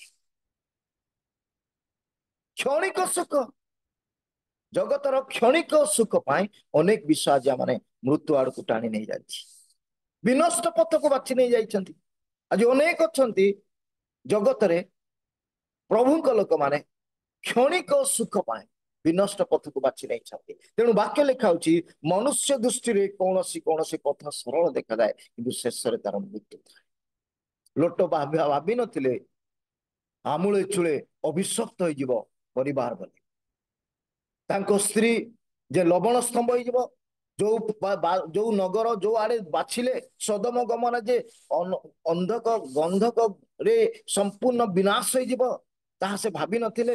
ଆଉ ଭାବିନଥିଲେ ଯେ ଲୋଟ ଆପଣାର ପିଲାମାନଙ୍କ ଦେଇ ସେ ପାପ କାର୍ଯ୍ୟ କରିବ ବୋଲି, ଆଉ ଏତେ ଅଭିଶାପକୁ ଆପଣାର କରିବେ ବୋଲି ସେ କେବେ ଭାବିନଥିଲେ। ତେଣୁ ପ୍ରଥମତଃ ଈଶ୍ୱରଙ୍କ ଲୋକମାନଙ୍କର ସହଭାଗିତା ଠାରୁ ପୃଥକ ୱାନ୍ସ ହେଲେ ଜୀବନରେ ସମସ୍ୟା ଆସିଯାଏ। ପ୍ରଭୁଙ୍କ ଠାରୁ ଅଲଗା ହେଲେ ବାସ୍ତବରେ ସମସ୍ୟାକୁ ଟାଣି ଆଣେ, ଆମେ ଟାଣି ଆଣୁ। ସହଭାଗିତାରେ ରହନ୍ତୁ, ଜଳୁଥିବା ସହଭାଗିତାରେ ଥିଲେ ଆମର ଆତ୍ମିକ ଭାବରେ ଜଳୁଥିବା, କିନ୍ତୁ ସହଭାଗିତା ଯେତେବେଳେ ଆମେ ହରେଇ ଦଉ ଆମର ଆତ୍ମିକତା ଶିଥିଳ ହେଇଯାଏ। ତେଣୁ ମୋ ଅବ୍ରାହମଙ୍କ ଠାରୁ ପୃଥକ ହେବାର ପରିଣାମ ମୋ ଲୋଟଙ୍କ ପାଇଁ ଅତି ଭୟଙ୍କର ବିପଦ। ସେ ବିନାଶ ହେଇଗଲେ। ଲୋଟ ଧର୍ମ ପ୍ରଚାରକ ଲେଖା ଅଛି ପିତର ପୁସ୍ତକରେ, ତାଙ୍କ 2 ଜଣ ଝିଅ ମାନଙ୍କ ଦେଇ ପାପ କଲେ, ଦାକ୍ଷରସ ପାନ କରି 2 ଜଣ ଝିଅ ମାନେ ପାପ କରାଇଲେ, ଆପଣା ପିତାଙ୍କ ସହିତ ସହନ କଲେ। ଲୋଟଙ୍କର ଭାର୍ଯ୍ୟା ଲବଣ ସ୍ତମ୍ଭ ହେଇଗଲେ। ଯୋଉ ପ୍ରାଚୁର୍ଯ୍ୟ ଉପରେ ଭରସା ରଖୁଥିଲେ, ଯୋଉ ଜଗତର ଆଶୀର୍ବାଦକୁ ଆପଣାର କରିଥିଲେ, ସବୁ ବନ୍ଧକ ଅଗ୍ନି ଦ୍ଵାରା ନିପାତ। ପ୍ରିୟ ପ୍ରଭୁଙ୍କ ଲୋକମାନେ, ଆମମାନେ ପ୍ରଭୁଙ୍କ ଲୋକ ଦୃଢ ଭାବେ ଚିନ୍ତା କରିବା ଦରକାର, କୋଉ ବିଷୟକୁ ମୁଁ ବାଛିଛି, କୋଉ ପଥକୁ ବାଛିଛି, ବିନାଶର ପଥକୁ ଦୃଢ କରି ଧରିଛି କି? ସେଇଥିପାଇଁ ଆୟୁବ ଗୋଟେ କଥା କହିଲେ, ତୁମ୍ଭକୁ ମୁଁ ଦୃଢ ରୂପେ ଧରିଅଛି। ଆୟୁବ ପୁସ୍ତକ 16 ଅଧ୍ୟାୟ 8 ପଦ ଲେଖା ହଉଛି, ସଦାପ୍ରଭୁଙ୍କୁ ମୁଁ ଦୃଢ ରୂପେ ଧରିଅଛି, ମତେ ଡଗମଗେଇ ପାରିବନି। ମୁଁ ତାର ପଦଚିହ୍ନକୁ ଦୃଢ ରୂପେ ଧରିଅଛି। ତେଣୁ ମୋ ଜୀବନରେ ଦୁଃଖ ଆସିବ, ସମସ୍ୟା ଆସିବ, ଜଗତର ଖୁସି ହିଁ ଆନନ୍ଦ ମତେ ଦେ। ମୁଁ ଜାଣେ ଜଗତରେ ସବୁ କିଛି ପାଇପାରେ, କିନ୍ତୁ ଖ୍ରୀଷ୍ଟଙ୍କ ବ୍ୟତୀତ ସବୁ ବୃଥା। ଜଗତର ସମସ୍ତ ବିଷୟ ଖ୍ରୀଷ୍ଟଙ୍କ ଠାରୁ ବୃଥା ଅଟେ। ପ୍ରିୟ ପ୍ରଭୁଙ୍କ, ତେଣୁ ଆଜି ଆମେ କୋଉ ପଥକୁ ବାଛିଛୁ? ଆମେ ଯଥାର୍ଥ ପଥକୁ ବାଛିଛୁ କି? ଆୟୁବ ପୁସ୍ତକ ଦୟାକରି ମୋ ସଙ୍ଗେ ଖୋଲିବେ, ତାର 17 ଅଧ୍ୟାୟ। ଆୟୁବ ପୁସ୍ତକ ତାର 23 ଅଧ୍ୟାୟ, ହଁ 23 ଅଧ୍ୟାୟର କିଏ ଜଣେ ପାଠ କରିବେ 10 ପଦ।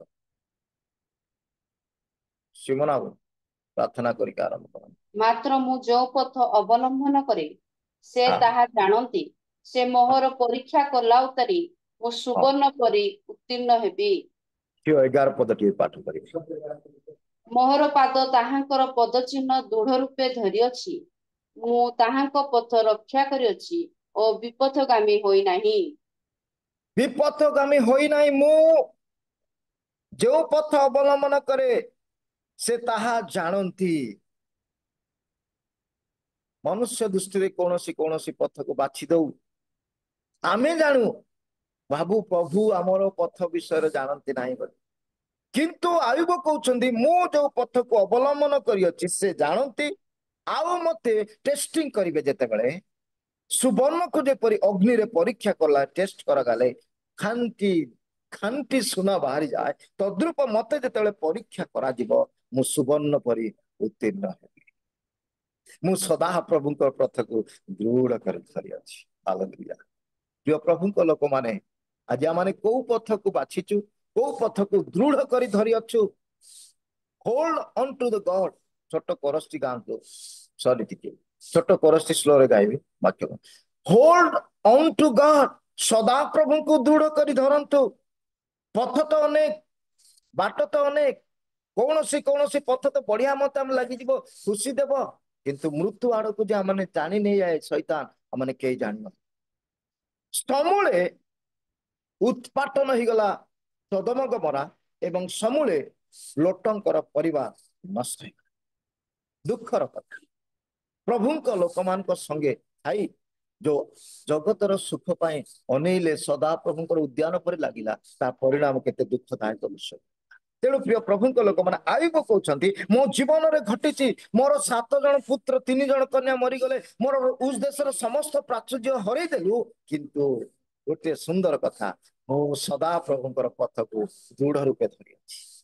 ମୁଁ ଅବଲମ୍ବନ କରିଛି ଆଉ ସୁବର୍ଣ୍ଣକୁ ଯେପରି ଅଗ୍ନି ପରୀକ୍ଷା କରି ତାର ଖାଦ୍ୟ ଓ ତାର ମଳିନ ବିଷୟ କାଢିକି ଖାଣ୍ଟି ସୁନା ବାହାର କରେ ତଦ୍ରୂପ ମୋର ଦିନରେ ପ୍ରଭୁ ମତେ ଉତ୍ତୀର୍ଣ୍ଣ କରିବେ। ଆଜି ଏମାନଙ୍କୁ ପ୍ରଭୁ କେବେ ଉତ୍ତୀର୍ଣ୍ଣ କରିବ ବୋଲି ଆମମାନେ ବିଶ୍ୱାସ ଅଛି ତ? ବାକ୍ୟ ଲେଖା ହଉଛି ମୋର ପାଦ ତାହାଙ୍କର ପଦ ଚିହ୍ନକୁ ଦୃଢ ରୂପେ ଧରି ଅଛି। ଚାहे ମୋ ଜୀବନରେ ଦୁଃଖ ଆସୁ କେତେ କଷ୍ଟ ଆସୁ ମତେ ଖୁସି ଜଗତର ବଡ ବିଷୟ ନୁହେଁ। ମୁଁ ସବୁ ଖୁସିକୁ ହରେଇ ବସିଲି କିନ୍ତୁ ମୁଁ ଛାଡିନି ଆଜି ପର୍ଯ୍ୟନ୍ତ। ମୁଁ ଦୃଢ କରି ଧରିଛି ପ୍ରଭୁଙ୍କର ପଥକୁ ବାଛିଛି। ମୁଁ ତା ଚରଣକୁ ଦୃଢ କରି ଧରିଛି। କେତେ ଜଣ ଆଜି ମାନେ ପ୍ରଭୁଙ୍କର ପଥକୁ ଦୃଢ ରୂପେ ଧରିଛୁ? ପ୍ରଭୁଙ୍କୁ କେତେ ଜଣ ମାନେ ଆଜି ଦୃଢ ରୂପେ ଦଉଛି? ଜୀବନରେ ଅନେକ ଖସି ଯାଇଛି, ପାଦ ଖସି ଯାଇଛି ପ୍ରିୟ ପ୍ରଭୁଙ୍କ ଲୋକମାନେ। ଆମମାନେ ଦୃଢ କରି ଧରି ପାରିନା, ଡଗମଗି ଯାଇଛି ଆମମାନଙ୍କର ପଥରେ। ଆମମାନେ ପଥ ହରାଇ ଯାଇଛୁ ଅନେକ। ପଥ ତ ଆମମାନଙ୍କୁ ଅନେକ ଅଛି କିନ୍ତୁ ବାଛିଛୁ ଭଲ ପଥ, କିନ୍ତୁ ବେଳେ ବେଳେ ସେଇ ପଥରୁ ଆମମାନେ ପଥଚ୍ୟୁତ ମଧ୍ୟ ହେଇଯାଏ। ଆମମାନେ ଜାଣିପାରିନଥାଉ ଯେ ଏଇ ପଥ ଯେ ଆମକୁ ଅନନ୍ତ ମାର୍ଗରୁ ନଉଛି, ଏଇ ପଥ ଯେ ଜୀବନର ପଥକୁ ନଉଛି, ତାହା ଅନେକ ସମୟରେ ଆମମାନେ ଭୁଲି ଯାଉ ଆଉ ପଥରୁ ଡଗମଗି ଯାଉ, ପଥ ହରା ହେଇଯାଏ, ପଥଚ୍ୟୁତ ହେଇଯାଇଥାଉ। ଜୀବନରେ ଆମମାନଙ୍କର ଆଶୀର୍ବାଦ ମାନ କରି ବସୁ। ଗୀତ ସଂହିତା 101 2 ପଦ କିଏ ଜଣ ପାଠ କରିବେ? ଗୀତ ସଂହିତା 101 2 ପଦ।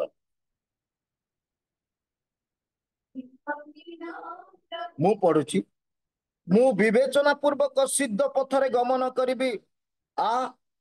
ତୁମେ କେବେ ମୋ ନିକଟକୁ ଆସିବ? ଦେଖନ୍ତୁ ଯୋଉ ପଥକୁ ବାଛିଛୁ ବିବେଚନା ପୂର୍ବକ ମୁଁ ସିଦ୍ଧ ପଥରେ ଗମନ କରିବି। ବିବେଚନା ମାନେ ଚିନ୍ତା କରିବି କୋଉ ପଥକୁ ଯାଉଛି, ଏଇଟା ଠିକ ପଥରେ ଅଛି ତ? ଏଇ ବାଟରେ ଭଲ ବିଷୟ ଅଛି ତ? ବିବେଚନା କରିବାକୁ ପଡିବ। କୌଣସି ପଥକୁ ବାଛିବା ପୂର୍ବରୁ ଚିନ୍ତା କରିବା ଦରକାର, ବିବେଚନା କରିବାକୁ। ତେଣୁ ଭକ୍ତ କହୁଛନ୍ତି, ଦାଉଦ କହୁଛନ୍ତି, ମୁଁ ବିବେଚନା ପୂର୍ବକ ସିଦ୍ଧ ପଥରେ ଗମନ କରିବି। ଏ ପଥ ମତେ ଠିକ ମାର୍ଗକୁ ନଉଛି ତ ନା ଭୁଲ ଆଡକୁ ମୋ ଗତି କରୁଛି? ମୋ ଜୀବନର ଡଗମଗେଇ ଦେବ ନା ମୋ ଜୀବନରେ କିଛି ଭୁଲ ବିଷୟରେ ପଡିଯିବି ତ ନା କଣ? ବିବେଚନା କରିବାର ଅଛି। ମୁଁ ଜାଣେ ନାହିଁ ଆଜି ଆମମାନେ ସୁଯୋଗ ପାଇଯାଉ ବୋଲି ଅନେକ ସମୟରେ ତ୍ରୁଟି କରିଦଉ, ଭୁଲ କରିଦଉ, କିନ୍ତୁ ପବିତ୍ର ଆତ୍ମାଙ୍କୁ ଗଞ୍ଜଣା ଦିଏ, ପବିତ୍ର ଆତ୍ମାଙ୍କୁ କଥା କୁହେ। କଣ ଭୁଲ କରିବା ପୂର୍ବରୁ ପ୍ରଭୁ ମାନଙ୍କୁ ସଚେତନ କରନ୍ତି। ସାହାଯ୍ୟକାରୀ ଆତ୍ମା ଆମମାନଙ୍କୁ କଥା କହେ, ତଥାପି ତାଙ୍କୁ ଓଭରକମ କରି ଆମମାନେ ଭୁଲ କରି ବସିଥାଉ। ଦେଖନ୍ତୁ 101 ଝିଅ ପଢିବ 6 ଅଧ୍ୟାୟର ଦ୍ୱିତୀୟ ଅଂଶ। ଗୀତ ସଂହିତା 101 2 ପଦ ପଢିଲୁ, 6 ଅଧ୍ୟାୟର 6 ପଦର ଦ୍ୱିତୀୟ ଅଂଶ ପଢିଲୁ। ଗୀତ ସଂହିତା 101 6 ଅଧ୍ୟାୟର ଦ୍ୱିତୀୟ ଅଂଶ। ଯେଉଁ ଜନ ସିଦ୍ଧ ପଥରେ ଚାଲେ ସେ ମୋହର ସେବା କରିବ। ସେବା କରିବା ପାଇଁ ଆମମାନଙ୍କୁ ଈଶ୍ୱରଙ୍କର ସିଦ୍ଧ ପଥରେ ଚାଲିବାକୁ ହବ। ସେବକ ତ ଅନେକ ଅଛନ୍ତି କିନ୍ତୁ ଜୀବନର ସିଦ୍ଧତା ନଥାଇ ସେବା କରିପାରିବେନି। ପ୍ରଭୁ ଗୋଟେ ଡିମାଣ୍ଡ କରୁଛନ୍ତି, ପ୍ରଭୁ ଆମମାନଙ୍କୁ ଡିମାଣ୍ଡ କରୁଛନ୍ତି, ତୁମେ ବି ଯୋଉ ଲୋକ ସିଦ୍ଧ ପଥରେ ଯଦି ଚାଲୁଛି ସେ ହିଁ ମୋର ସେବା କରିପାରିବ। ସେବକ ଅନେକ ଅଛନ୍ତି। ଆଜି ଜୁମରେ ଅନେକ ବସିଛୁ, କେହି କୋଉ ମନ ନେଇ ବସିଛନ୍ତି, କିଏ ଶୟନ କରିଥିବେ, କିଏ ନିଦ୍ରାଗ୍ରସ୍ତ ହେଇଛନ୍ତି। ପିଟର ଆଜ୍ଞା କାଳେ ଆମକୁ ନେକ୍ସଟ ଟାଇମ ସୁଯୋଗ ଦେବେ କି ନ ଦେବେ, ନା ତ ଲେଖିକି ଜଏନ କରିଦେଇଥିବା, ତା ମନ ଅଛି, କିନ୍ତୁ ବିବେଚନା ମାନେ କରିନାଉ ଯେ ସିଦ୍ଧ ପଥରେ ଆମେ ଅଛୁ କି ନାହିଁ। ଆମେ ସେବରେ ବସିଛୁ ସତ, 4 ଜଣଙ୍କର ଡିଭାଇସ କାହିଁ ଖୋଲା ହେଇଛି, କାରଣ ଆମଙ୍କର ମନ ଭିତରେ ସେତିକି ମନ ନାହିଁ ଈଶ୍ୱରଙ୍କ ବାକ୍ୟ ପ୍ରତି। ସେଇଥିପାଇଁ ଶବ୍ଦ ଲେଖାଗଲା, ଯେଉଁ ଜନ ସିଦ୍ଧ ପଥରେ ଚାଲେ ସେ ହିଁ ମୋର ସେବା କରିପାରିବ। ସେବା ଭାବେ ଜଏନ କରିଛୁ ସତ, କିନ୍ତୁ ମନ ଶୋଇଥିବେ କି ଆପଣ କାର୍ଯ୍ୟକ୍ଷେତ୍ର ଥିବେ, ମୁଁ ଜାଣେ ନା। ପ୍ରଭୁ ଆଜି ଆମମାନଙ୍କୁ କଥା କହିବା ପାଇଁ ଚାହୁଁଛନ୍ତି, ଯଦି ସିଦ୍ଧ ପଥରେ ଚାଲୁଛୁ ସେ ଜନ ସେବା କରିପାରିବ, ସେ ଜନ ସେବା କରିପାରିବ। ପ୍ରଭୁ ସବୁ ପରିସ୍ଥିତିରେ ଆମ ସହିତ କଥାବାର୍ତ୍ତା କରିବାକୁ ଚାହୁଁଛନ୍ତି। ଆଜି ଆମମାନେ ଜଗତରେ ଅଛୁ ପ୍ରିୟ ପ୍ରଭୁଙ୍କ ଲୋକମାନେ। ମାଥ୍ୟୁ ଲିଖିତ 7 ଅଧ୍ୟାୟର 13 ପଦ କିଏ ଜଣେ ପାଠ କରିବେ? ପଥ କଥା ବିଷୟରେ ସଂକ୍ଷିପ୍ତରେ ସମାପ୍ତ କରିବା ପାଇଁ ଚାହୁଁଛି।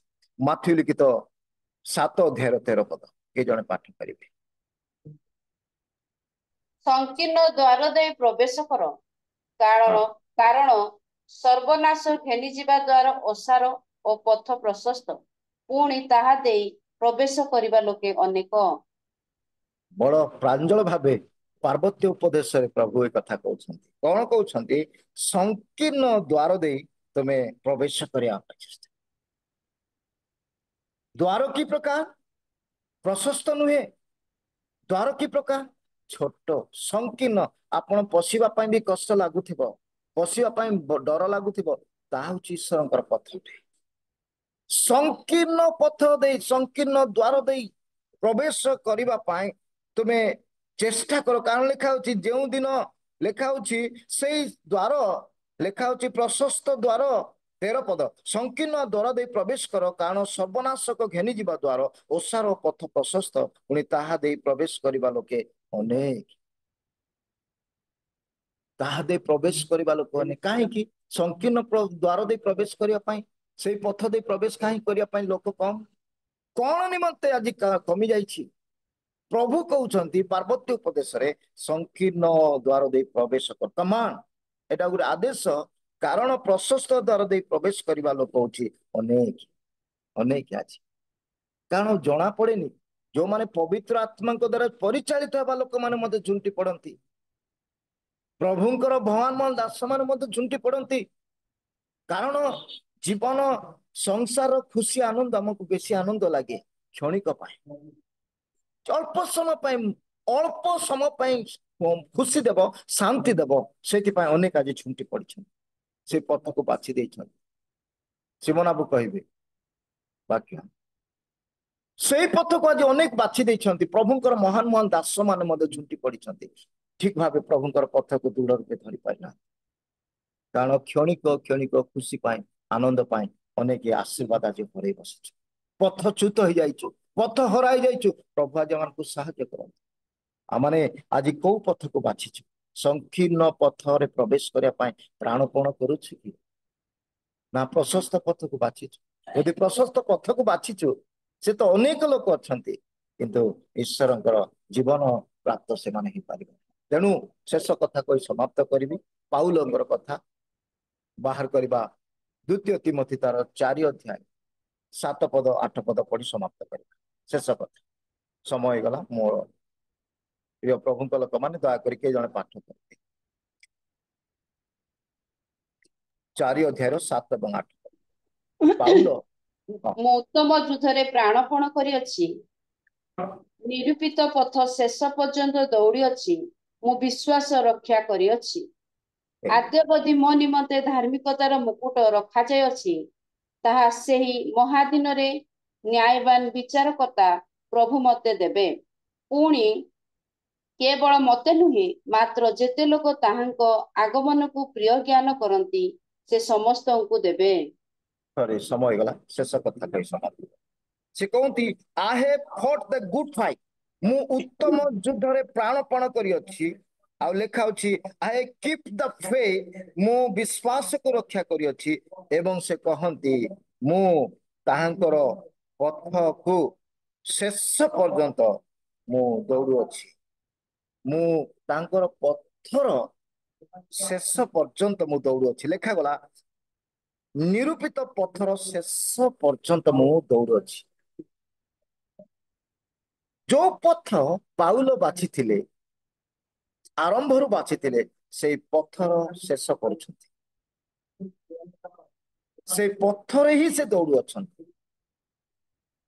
ଆପଣ କ୍ରୀଡାବିତ ମାନଙ୍କ ବିଷୟରେ ଆପଣ ଜାଣିଥିବେ, ଖେଳାଳି ମାନଙ୍କ ବିଷୟରେ ଜାଣିଥିବେ। ଆମେ ଛୋଟ ଅବସ୍ଥାରେ ମଧ୍ୟ ଖେଳିଛୁ, ହାଇସ୍କୁଲ କ୍ୟାରିୟରରେ ବିଭିନ୍ନ ଖେଳ ପ୍ରତିଯୋଗିତା ଟ୍ରାକ୍ ଥାଏ। ଶେଷ କଥା କହି ସମାପ୍ତ କରିବି, ଟ୍ରାକ୍ ଥାଏ। ଆପଣ ଦୌଡ଼ାଳିରେ ଯଦି ଭାଗ ନେବେ, ଦୌଡ଼ରେ ଲେଖା ଅଛି ସେ ଟ୍ରାକ୍ ଭିତରେ ଆପଣଙ୍କୁ ଦୌଡ଼ିବାକୁ ପଡିବ। ଆପଣ ଯଦି ଟ୍ରାକ୍ ର ଅନ୍ୟ ପାର୍ଶ୍ୱରେ ଯଦି ପାଦ ବି ପକେଇଦେଲେ, ଆପଣ ଡିସ୍କ୍ୱାଲିଫାଇ ହେଇଯିବେ। ଆଜି ଅନେକ ପଥ ଅଛି ପ୍ରିୟ ପ୍ରଭୁଙ୍କ ଲୋକମାନେ। ପାଉଲ କହୁଛନ୍ତି, ମୁଁ ନିରୂପିତ ପଥର ଶେଷ ପର୍ଯ୍ୟନ୍ତ ଦୌଡୁଅଛି, ଦୌଡ଼ି ଅଛି। ଦୌଡ଼ାର ଶେଷ କରିସାରିଲେ ସେ କହୁଛନ୍ତି ମୁଁ ନିରୂପିତ ପଥର ଶେଷ ପର୍ଯ୍ୟନ୍ତ I have finish my race, ମୋର ଦୌଡ଼କୁ ଶେଷ କରିଅଛି। ଆଜି ଆମେ ଦୌଡ଼ର ମଧ୍ୟ ଭାଗରେ ଅଛୁ, କେହି ଦୌଡ଼ର ଶେଷ ଆଡକୁ ଅଛୁ, ଜୀବନର ଶେଷ ଆଡକୁ ଅଛୁ, କେହି ଦୌଡ଼ର ଆରମ୍ଭ କରିଛୁ। ମୁଁ ଜାଣେ ନା ଆମେ ଦୌଡ଼ ସମାପ୍ତ କରିପାରିବା କି ନାହିଁ, କୋଉଠି ତାଙ୍କ ଟ୍ରାକରେ, ତାଙ୍କ ପଥରେ, ଅନ୍ୟ ପଥ ନୁହେଁ, ସେଇ ପଥ କଣ୍ଟକ ପଥ, ସେଇ ପଥ ସଂକୀର୍ଣ୍ଣ ପଥ, ସେଇ ପଥ ଦୁଃଖର ପଥ, ସେଇ ପଥ ସମସ୍ୟାର ପଥ। କିନ୍ତୁ ଜୀବନ ଅନେକ ବିନଷ୍ଟର ପଥକୁ ବାଛିଛନ୍ତି, ଆଉ ଜୀବନ ତାଙ୍କର ବର୍ବାଦ, କ୍ଷୟକ୍ଷତି, ନଷ୍ଟ ହେଇଯାଇଛି, ଆଉ ପ୍ରଭୁଙ୍କର ହେଇପାରିନାହାନ୍ତି। କିନ୍ତୁ ଆଜି ଆମେ କୋଉ ପଥକୁ ବାଛିଛୁ? ଆଇବ କହିଲେ ମୁଁ ଯୋଉ ପଥ ଅବଲମ୍ବନ କରିଅଛି, ସୁବର୍ଣ୍ଣକୁ ଯେମିତି ପରୀକ୍ଷା କଲେ ଉତ୍ତୀର୍ଣ୍ଣ ହବ, ସେ ପ୍ରକାର ପ୍ରଭୁ ମତେ ସେ ଦିନ ଉତ୍ତୀର୍ଣ୍ଣ କରେ। ଆଉ ମୁଁ ତା ପଦ ଚିହ୍ନକୁ ଦୃଢ ରୂପେ ଧରିଅଛି। ହାଲେଲୁୟା, ପ୍ରଭୁଙ୍କୁ ଧନ୍ୟବାଦ ଦିଏ। ମୁଁ ଧରିଛି କି ଆଜି ତାଙ୍କର ପଥର ଅନୁକରଣ କରୁଛି। ପାଉଲ କହୁଛନ୍ତି ନିରୂପିତ ପଥର ଶେଷ ପର୍ଯ୍ୟନ୍ତ ମୁଁ ଦୌଡୁଅଛି। ମୁଁ ସଂକୀର୍ଣ୍ଣ ପଥ ବାଛିଲି, ମୁଁ ପ୍ରଶସ୍ତ ପଥ ବାଛିନି। ମୋ ଜୀବନର ଦୁଃଖ, ତାଡ଼ନା, କ୍ଲେଶ ସବୁ ବିଷୟକୁ ପରୀକ୍ଷା କରି ଗୋଟେ ଟ୍ରାକରେ ମୁଁ ଯାଉଛି। ପ୍ରଭୁ ଆଜି ଆମକୁ ସାହାଯ୍ୟ କରନ୍ତୁ। ହୋଲ୍ଡ ଅନ୍ ଟୁ ଗଡ୍, ପ୍ରଭୁଙ୍କୁ ଦୃଢ ରୂପେ ଧରନ୍ତୁ ଆଉ ତାଙ୍କ ପଥରେ ଚାଲନ୍ତୁ, ତେବେ ଜୀବନରେ ଆମେ ପ୍ରବେଶ କରିପାରିବା। ନତେ ଆମ ଠାରୁ ଏ ଜୀବନର ଆଶୀର୍ବାଦ ବିଷୟ ବୋଧ ହୁଏ ପଥଚ୍ୟୁତ ଯଦି ହେଇଯିବା, ଈଶ୍ୱରଙ୍କ ରାଜ୍ୟ ଆମ ପାଇଁ ବୋଧ ହୁଏ ହରେଇ ବସିବା। ସେଇଥିପାଇଁ ଲେଖା ହଉଛି, ପାଉଲ କହିଲେ ମୋ ନିମନ୍ତେ ହିଁ ଧାର୍ମିକତାର ମୁକୁଟ ରହିଛି, ତାହା ନୁହେଁ। ଯେଉଁମାନେ ତାଙ୍କର ଆଗମନକୁ ପ୍ରିୟ ଜ୍ଞାନ କରି ତାଙ୍କ ପଥରେ ଚାଲୁଛନ୍ତି, ତାଙ୍କ ଇଚ୍ଛାଧୀନ ଜୀବନ ଯାପନ କରୁଛନ୍ତି, ସେମାନେ ମଧ୍ୟ ସେଇ ଧାର୍ମିକତାର ମୁକୁଟ ପ୍ରାପ୍ତ ହେବେ। ପାଉଲଙ୍କର ସମାପ୍ତ ହେଇଯାଇଛି, ଆୟୁବଙ୍କର ସମାପ୍ତ ହେଇଯାଇଛି, ଆପଣଙ୍କର ଆଉ ମୋର ଏ ଦିନ ମାନଙ୍କରେ ରହିଛି। ପ୍ରିୟ ପ୍ରଭୁଙ୍କ ଲୋକମାନେ, ଆଜି ଆମେ ପଥକୁ ରକ୍ଷା କରିପାରିଛୁ, ଦୃଢ କରି ଧରିଛୁ ତ, ନିରୂପିତ ପଥରେ ହିଁ ଚାଲୁଛୁ ତ? ଯଦି ଚାଲୁଛୁ, ଅନନ୍ତ ରାଜ୍ୟ ଜୀବନ ରହିଛି, ଅନନ୍ତ ଜୀବନ ରହିଛି। ଯଦି ନାହିଁ, ଯଦି ବିନାଶ ପଥକୁ ବାଛି ଦେଇଛୁ, ବୋଧ ହୁଏ ତାହା ଆମ ଜୀବନ ନୁହେଁ, ଆମର ଆତ୍ମା ମଧ୍ୟ ବିନାଶ ହେଇପାରେ, ପୁରସ୍କାର ହରେଇଦବା, ନରକଗାମୀ ହେଇଯାଇପାରେ। ପ୍ରଭୁ ଆଜି ଆମକୁ ସାହାଯ୍ୟ କରନ୍ତୁ, ପ୍ରଭୁ ଆଜି ଆମକୁ ଅନୁଗ୍ରହ କରନ୍ତୁ।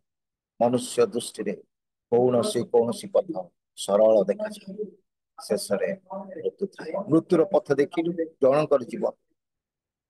ବାଇବଲରେ ଲେଖା ହଉଛି ହୁମାନାଏ ଏବଂ ଆଲେକ୍ଜାଣ୍ଡାର ସେମାନେ ଈଶ୍ୱରଙ୍କ ଠାରୁ ଦୂରକୁ ଚାଲିଗଲେ।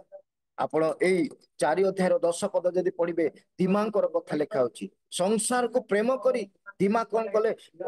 ତାଙ୍କୁ ତ୍ୟାଗ କରିଦେଲେ, ତା ମାନେ ସେ ବିନାଶ ପଥକୁ ବାଛିଦେଲେ, ଆଉ ସେ କେବେ ମଧ୍ୟ ଅନୁଗ୍ରହର ପଥ ସେ ପାଇପାରିବ, ଜୀବନର ପଥ ପାଇପାରିବ। ତେଣୁ ପ୍ରଭୁ ଆଜି ଆମକୁ ସାହାଯ୍ୟ କରନ୍ତୁ, ପ୍ରଭୁ ଆଜି ଆମକୁ ଅନୁଗ୍ରହ କରନ୍ତୁ। ଆସୁ ଆମେ ଜୀବନର ପଥକୁ ବାଛି ନେବା। ସେଇ ପଥର ପଥିକୁ ଆମେ ଯାଉଛୁ। ପ୍ରିୟ ପ୍ରଭୁଙ୍କ ଲୋକମାନେ, ଏଠି ଆମେ ଯେତେ ବସିଛୁ ସେଇ ବାଟରେ ଯାଉଛୁ, କିନ୍ତୁ ବେଳେ ବେଳେ ଟ୍ରାକର ବାହାରେ ମଧ୍ୟ ପାଦ ପଡିଯାଏ, ଯେହେତୁ ମନୁଷ୍ୟ ଯାମାନେ। କିନ୍ତୁ ଆସୁ ଆମେ ପ୍ରଭୁଙ୍କ ଠାରେ ପ୍ରାର୍ଥନା କରିବା, ପ୍ରଭୁ ଜୀବନରେ ଯୋଉ ପଥକୁ ମୁଁ ବାଛିଛି, ନିରୂପିତ ପଥର ଶେଷ ଯାଏ ଯେପରି ମୁଁ ଚାଲିପାରିବି, ଦୌଡି ପାରିବି ଏବଂ ତୁମକୁ ଦର୍ଶନ କରିପାରିବି, ଏଥିରେ ମତେ ସାହାଯ୍ୟ କରେ। ଏଇ ପ୍ରାର୍ଥନା କରି ଜଗତରେ ବଞ୍ଚୁ, ତେବେ ନିଶ୍ଚୟ ପ୍ରଭୁ ଆମ ପ୍ରତି ଆଶୀର୍ବାଦ କରିବେ। ପ୍ରଭୁ ଅଳ୍ପ ଶିକ୍ଷା ଉପରେ ଆମ ପ୍ରତ୍ୟେକଙ୍କୁ, ବିଶେଷ କରି ପ୍ରଭୁଙ୍କ ପ୍ରିୟ ଦାସ ପିତରବାବୁଙ୍କୁ ସ୍ୱତନ୍ତ୍ର ଆଶୀର୍ବାଦ କରନ୍ତୁ। ଆଉ ଜୁମ୍ ପ୍ଲାଟଫର୍ମରେ ଯେତେ ଆମେ ବସିଥିଲୁ, ପ୍ରତ୍ୟେକଙ୍କୁ, ଡିଭାଇସ ଖୋଲି ବସିଥିବା ପ୍ରତ୍ୟେକଙ୍କୁ, ନ ଖୋଲି ବସିଥିବା ପ୍ରତ୍ୟେକଙ୍କୁ ପ୍ରଭୁ ଆଶୀର୍ବାଦ କରନ୍ତୁ। ଜୀବନର ପଥ ବାଛି ନେବା, ନିରୂପିତ ପଥର ଦୌଡ଼ ଆମର ମଧ୍ୟ ଶେଷ କରିବା, ତେବେ ନିଶ୍ଚୟ ଅନନ୍ତ ରାଜ୍ୟ ଆମ ପାଇଁ ରହିଅଛି, ଧାର୍ମିକତାର ମୁକୁଟ ଆମ ପାଇଁ ରହିଅଛି। ପ୍ରଭୁ ଅଳ୍ପ ଶିକ୍ଷା ଆମ ପ୍ରତ୍ୟେକଙ୍କୁ ଆଶୀର୍ବାଦ କରନ୍ତୁ। ଆମେନ୍। ଧନ୍ୟବାଦ। ବହୁତ ବହୁତ ଧନ୍ୟବାଦ ଆଜ୍ଞା। ଆଉ ସେବାମୟ ଜୀବନର ବ୍ୟସ୍ତତା ମଧ୍ୟରେ ମଧ୍ୟ ବହୁମୂଲ୍ୟ ସମୟକୁ ଆଜିର ସେବା ମଧ୍ୟରେ ଦେଇ ଆମମାନଙ୍କର ଉତ୍ତମ ପଥକୁ ଆପଣ ଆଉ ସୁଶିକ୍ଷା ପ୍ରଦାନ କରିଛନ୍ତି। ଆମମାନେ କେଉଁ ପଥର ଯାତ୍ରୀ, ଏକ ସମୀକ୍ଷା ପୂର୍ଣ୍ଣ ବାକ୍ୟ ଆମମାନଙ୍କ ଜୀବନରେ ପ୍ରଦାନ କରିଅଛନ୍ତି। ଯେତେ ଜଣ ଆମମାନେ ଶୁଣିଅଛୁ, ପ୍ରତ୍ୟେକ ନିଶ୍ଚୟ ଆଶୀର୍ବାଦିତ ହୋଇଛୁ। ଆମମାନଙ୍କ ଜୀବନକୁ ଆମମାନେ ସମୀକ୍ଷା କରିବା ଏବଂ ଆମମାନେ ଆଜି ସେ ସଂକୀର୍ଣ୍ଣ ପଥର ଯାତ୍ରୀ ନା ସେ ଓସାର ପତ୍ରର ଯାତ୍ରୀ। ଆମମାନଙ୍କର ଜୀବନରେ ବିନାଶ ପ୍ରାପ୍ତ ଜଗତରେ ଆମେ ଯେତେବେଳେ ବଞ୍ଚୁଛୁ, ମନୁଷ୍ୟ ଜୀବନରେ ବିଭିନ୍ନ ପଥ ରହିଛି, କିନ୍ତୁ ଆମମାନେ ପାଉଲଙ୍କ ନ୍ୟାୟ ଉତ୍ତମ ପଥକୁ ବାଛିବା, ପୁଣି ସେ ନିରୂପିତ ପଥର ଶେଷ ପର୍ଯ୍ୟନ୍ତ ଆମମାନେ ଦୌଡ଼ିବା, ଆଉ ସେ ଅମୂଲ୍ୟ ମୁକୁଟକୁ ପ୍ରାପ୍ତ ହୋଇ ଗୌରବମୟ ରାଜ୍ୟରେ ପ୍ରବେଶ କରିବା। ପ୍ରଭୁ ଅଳ୍ପ ବାକ୍ୟରେ ଆମ ପ୍ରତ୍ୟେକଙ୍କୁ ଆଶୀର୍ବାଦ କରନ୍ତୁ। ପ୍ରିୟ ଦାସଙ୍କୁ ମଧ୍ୟ ଆଶୀର୍ବାଦ କରନ୍ତୁ, ପୁଣି ତାଙ୍କ ସେବାମୟ ଜୀବନକୁ ବହୁ ମାତ୍ରାରେ ତାଙ୍କରି ଗୌରବ ସକାଶେ ବିନିଯୋଗ କରନ୍ତୁ। ବହୁତ ବହୁତ ଧନ୍ୟବାଦ ଆଜ୍ଞା। ଏହିପରି ଆଗାମୀ ଦିନରେ ଆସି ଆମମାନଙ୍କୁ ଉତ୍ସାହିତ କରି ଆଉ ଈଶ୍ୱରଙ୍କ ରାଜ୍ୟ ସକାଶେ ବ୍ୟବହାର କରିବା ପାଇଁ ସାହସିକ କରନ୍ତୁ ବୋଲି ପ୍ରାର୍ଥନା କରେ। ଧନ୍ୟବାଦ। ବହୁତ ଏତେ ଧନ୍ୟବାଦ ସମୟ ଟିଚର ଆଜ୍ଞାଙ୍କ ପାଇଁ ସୁଯୋଗ ପାଇଥିବା ହେତୁ ଆଉ ଦିଦିଙ୍କୁ ମଧ୍ୟ ଧନ୍ୟବାଦ ଦିଏ। ପରିଚାଳନା କରି ଦିଦିଙ୍କୁ, ଗୀତ ଗାନକାରୀ ପ୍ରତ୍ୟେକଙ୍କୁ ଏବଂ ପ୍ରଭୁଙ୍କ ପ୍ରିୟ ଦାସ ଟିଚର ଆଜ୍ଞାଙ୍କୁ ଧନ୍ୟବାଦ ଦିଏ। ନମସ୍କାର। ଟିକେ ମୁଁ ପ୍ରେୟରରେ ଅଛି। ଆଜ୍ଞା।